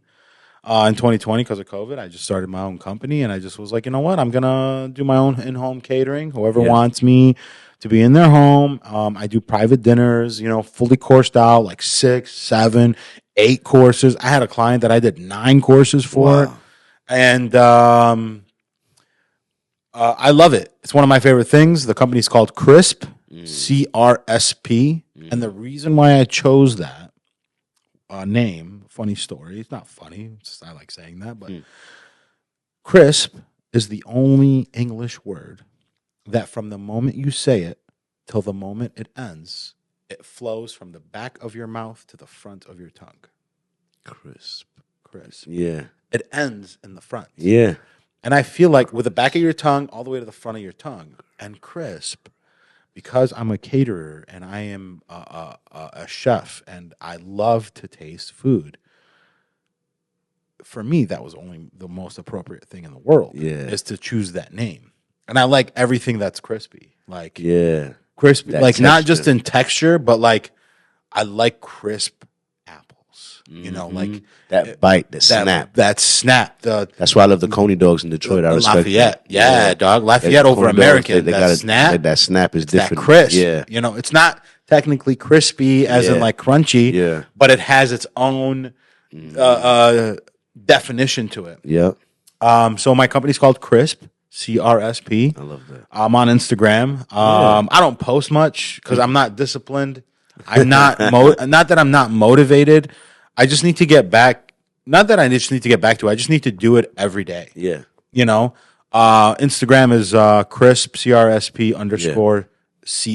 But like I said, with the thing I do, like I said, if you could just figure out a way to, like I said, I've done it solo too. If you could just figure out a way to talk for an hour or two, like I said, of about food or different things, of food and the type of thing. Like I said, the AI will make the clips for you, and you'll be posting every day, a month. Well, you know what I mean? want to do. I want to post like cooking video, like Well, me, that- like being at my events and stuff takes like more that. work. Yeah, But- it takes a lot more work. But let me tell you, like I said, I'm a production company that produces a podcast. You know what I mean? So when I get better cameras, so that I just covered someone's party. You know what I mean? They wanted me to take footage at their party. I have a gimbal to get good footage on foot. You know what I mean? I use that for that, and I also use the drone footage to get the thing to get over the top. You know what I mean? So if you were catering an event or party like that, I could do a food focused promotional video capture. Oh, that would be of the amazing. event. That would be you know amazing. what I mean? And you know you're my homie, man. I got you, bro. I You know appreciate what I mean? that, man. Thank you. Just to help Thank grow you. the shit, you know what I mean? So Thank you. It would be good networking opportunity for me. Who knows? I get someone from there on the pod, or someone of that course. wants to, or someone that sees the content that I give to you to post. Be like, oh, how'd you get all that footage? How'd you get that happening there? Of course. How'd you get that footage swirling around a truck or whatever? You know what I mean? Yeah. I'd be there to I would help appreciate have that. So I would love that, man. But listen, my guy's good with cooking, man. Make sure you guys. I do have an you know, event July 14th. July 14th. It's a Sunday. Oh man, I was just supposed to have a podcast. But it's a Sunday night or Sunday morning?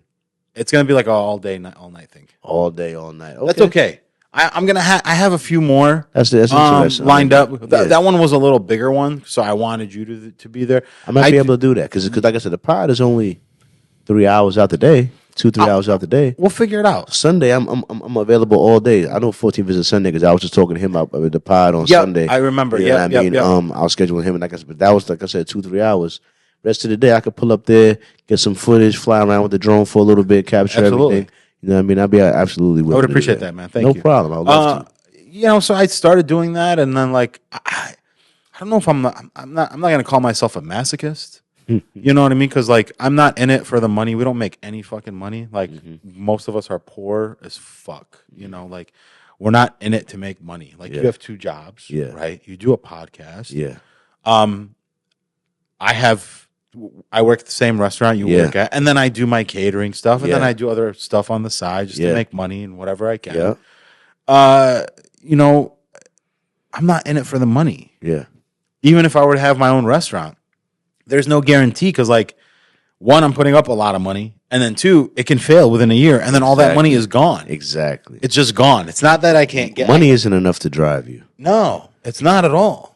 I don't think a lot of restaurants survive because of them not having enough money or whatever, and I just think the spirit does. Yeah, 100%. The spirit does. You know what I mean? I say one of the things that keep me going. One of the quotes I remember is like, "With the right why, you can get through anyhow." Absolutely. Oh, I believe in that in so much. With the right why, which is what I went through all those weeks with no views. That's what you ask yourself: why?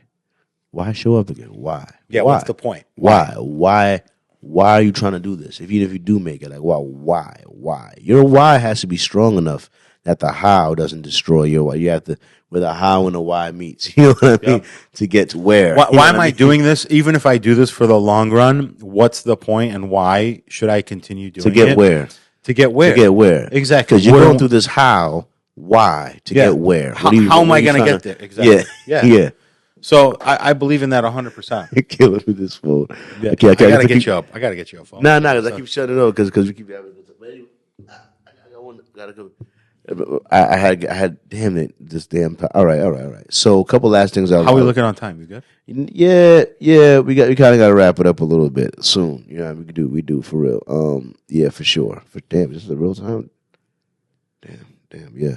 But look, a couple rapid fire questions for you. Talk to me. Do you love America? Yeah, absolutely. I don't even have to think twice about that. What is America's biggest problem?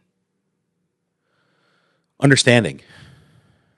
People not understanding one another. Yeah. Not having enough understanding between each other. I agree with that. We are all the same fucking thing. I agree. We all have the same fucking goals. Yeah. Feed our family, have a roof over our heads, take care of our loved ones. Like, we all have that. Yeah. That's what it is. 100% is understanding. I agree with that. And I think the one thing that's keeping us apart is, like, the fucking mainstream media. You know, the propaganda in movies, songs, the politicians, all that bullshit. Try to keep us together. Yeah. I love America. I don't like our government. No. I'll say that fucking publicly. I agree with that. You guys got to fucking do better. Yeah. I'm sorry. But we have to do better electing you. Yeah, because you guys. But they're all bought and paid for. I don't even think we need an elected government. It's done. Like, take money out of politics. Sure. Yeah. You make no money. As a politician, you make zero money. Let's just say you are a CEO of a company, right? You're the CEO of CharlieGtv. Yeah. You run to become the mayor of Detroit. Yeah. That year, you're not allowed to work at CharlieGtv or however long your term is. Yeah. You make the average of what the average citizen of the people you govern makes. Exactly. Mm-hmm. And that's how you have to live. That's what you live off of. And that's the. You want to make more money, you got to make them make more money. Exactly. If your economy that where you are representing is rich, yeah, you should make more money too, because you're making them more money. Yeah. You're not killing their jobs. Exactly. Yo, Detroit, and I don't know, and this was like back in the 50s and 60s. This was one of the richest cities. This was America's first great city in the entire world. Yes. Even world. Yeah. Before New York was New York, before Cali was Cali, Detroit was the first. Detroit. Yeah. Detroit was Detroit. First paved road in America. Wanted to come here in the wintertime to just drive around. Yep. This is the Motor City. This was the spot. It really was. But they fucking killed it. Politicians and corruption. You know what I mean? But I still think Detroit has greatness in its DNA. Absolutely. Oh, yeah. It's a soldier. You know what I mean? Because global warming with the full of flooding is hurting the rest of the place. Yeah. And the droughts is hurting the South and all of that. You know who has lots of water naturally and not dealing with droughts? Michigan. Yeah. Because who got more fresh water sources in America than us? You know what I'm saying? Nobody. And even though they have some tornado warnings, we don't really deal with tornadoes like that over here. And we don't deal with hurricanes. And we don't deal with earthquakes. Oh, you know what I'm saying? So, like, really, we're blessed by nature. You know what I mean? Geographically, we're in the middle of the country. You can get to almost everywhere in the country, down and to Canada, even if you had a fleet of countries. So, geographically, we're blessed. Environmentally, nature-wise, Detroit is blessed. Beautiful. You know what I mean? And beautiful. If you're not from Michigan, it's great to come out here, especially in like the fall, to see like the seasons changing, especially if you go like to the north. And the food is better than you think. As far as like, I'll say that the restaurants in New York are still better than the restaurants in Detroit just because the competition is higher. But I feel like if you're a chef like him, you're someone that knows how to cook food, I think you can get equal or better ingredients in Detroit as opposed to New York. As far as like getting close to the beef, you don't think so? No way. Well, you probably get more spice variety in the the beef, the pork. How can even the quality of the product? You think it's better in New York? Absolutely, because it's demanded. It's demanded. I feel like we're about 10 or 15 years behind. You think so? In food, yeah, absolutely. Because we have a steak one time that was so fucking good. I know, but everyone can cook fucking steak. I can cook steak. You can cook steak. Yeah. We can all cook steak. The palate, I believe, in Detroit, it's not Detroit's fault. It's just that there isn't enough. Not that there isn't enough competition. There isn't enough people willing to take risks. Yeah. On making certain things. Yeah. You know what I mean? But like New York is way ahead in the food game. Like, I always say it's the competition, but it's wild because the rent is so high. It's the same thing because if you're running a shitty business, a shitty restaurant. How often did you go to New York, Koreatown, like up on like 102nd Street? I've been to Chinatown a couple. That's the first time I had Peking duck, but I never have been to Koreatown in New York. So almost everywhere in New York, especially if you go to like Chinatown or like Koreatown or whatever. They got like 3-4 restaurants stacked on top of each other. They do actually. Same fucking building. They do. And they all serve fire food. Yeah. All of them. Yeah. Every single one. Yep. Fire. They do. Like hitters. Yeah. They don't miss. There's so many of those. It's crazy. Yeah. You know how you said 3 years for a restaurant to close? Yeah. You know, or for it to be profitable. Open, for it to be considered. It's 1 year here. 1 year? 1 year. If you survive 1 year, you're good. You're good? Yeah. Over there, it's harder. Yeah. There's more food. There's more food. There's more competition. You got to be making good stuff. People are not going to come back. Bro, there's some carts out there that are serving fire food. Yo, there's some food. I'm telling you, man. The food The food quality is great in the restaurants and the business. It is out there because it has to be, although a lot of business. There's so many people there. There's competition. It's not Detroit's fault that we're not ahead, but there's 40 million people in like one part of Detroit. Yeah, that all live on top of one another. Because I feel like Detroit's much bigger than the boroughs. It is. Like it much, is much like bigger. Yeah. So a single part Square of Detroit, footage, square footage wise, of the size of the boroughs, there's like 40, 50 million people all living there. Yeah. On top of one another. All work at all times of the day. Yeah. But I think we're just like palate wise, we're just different. Like a little behind. Okay. There's some people like you and I, and like that our palates are a little more sophisticated, a little more experienced. You're from New York, bro. Yeah. That's why. You would eat some things. I've tasted some great food. I really have. You would eat some things that I can guarantee you that I can find people we work with that will never touch. I swear to you. People we work with. I'm an adventurous eater.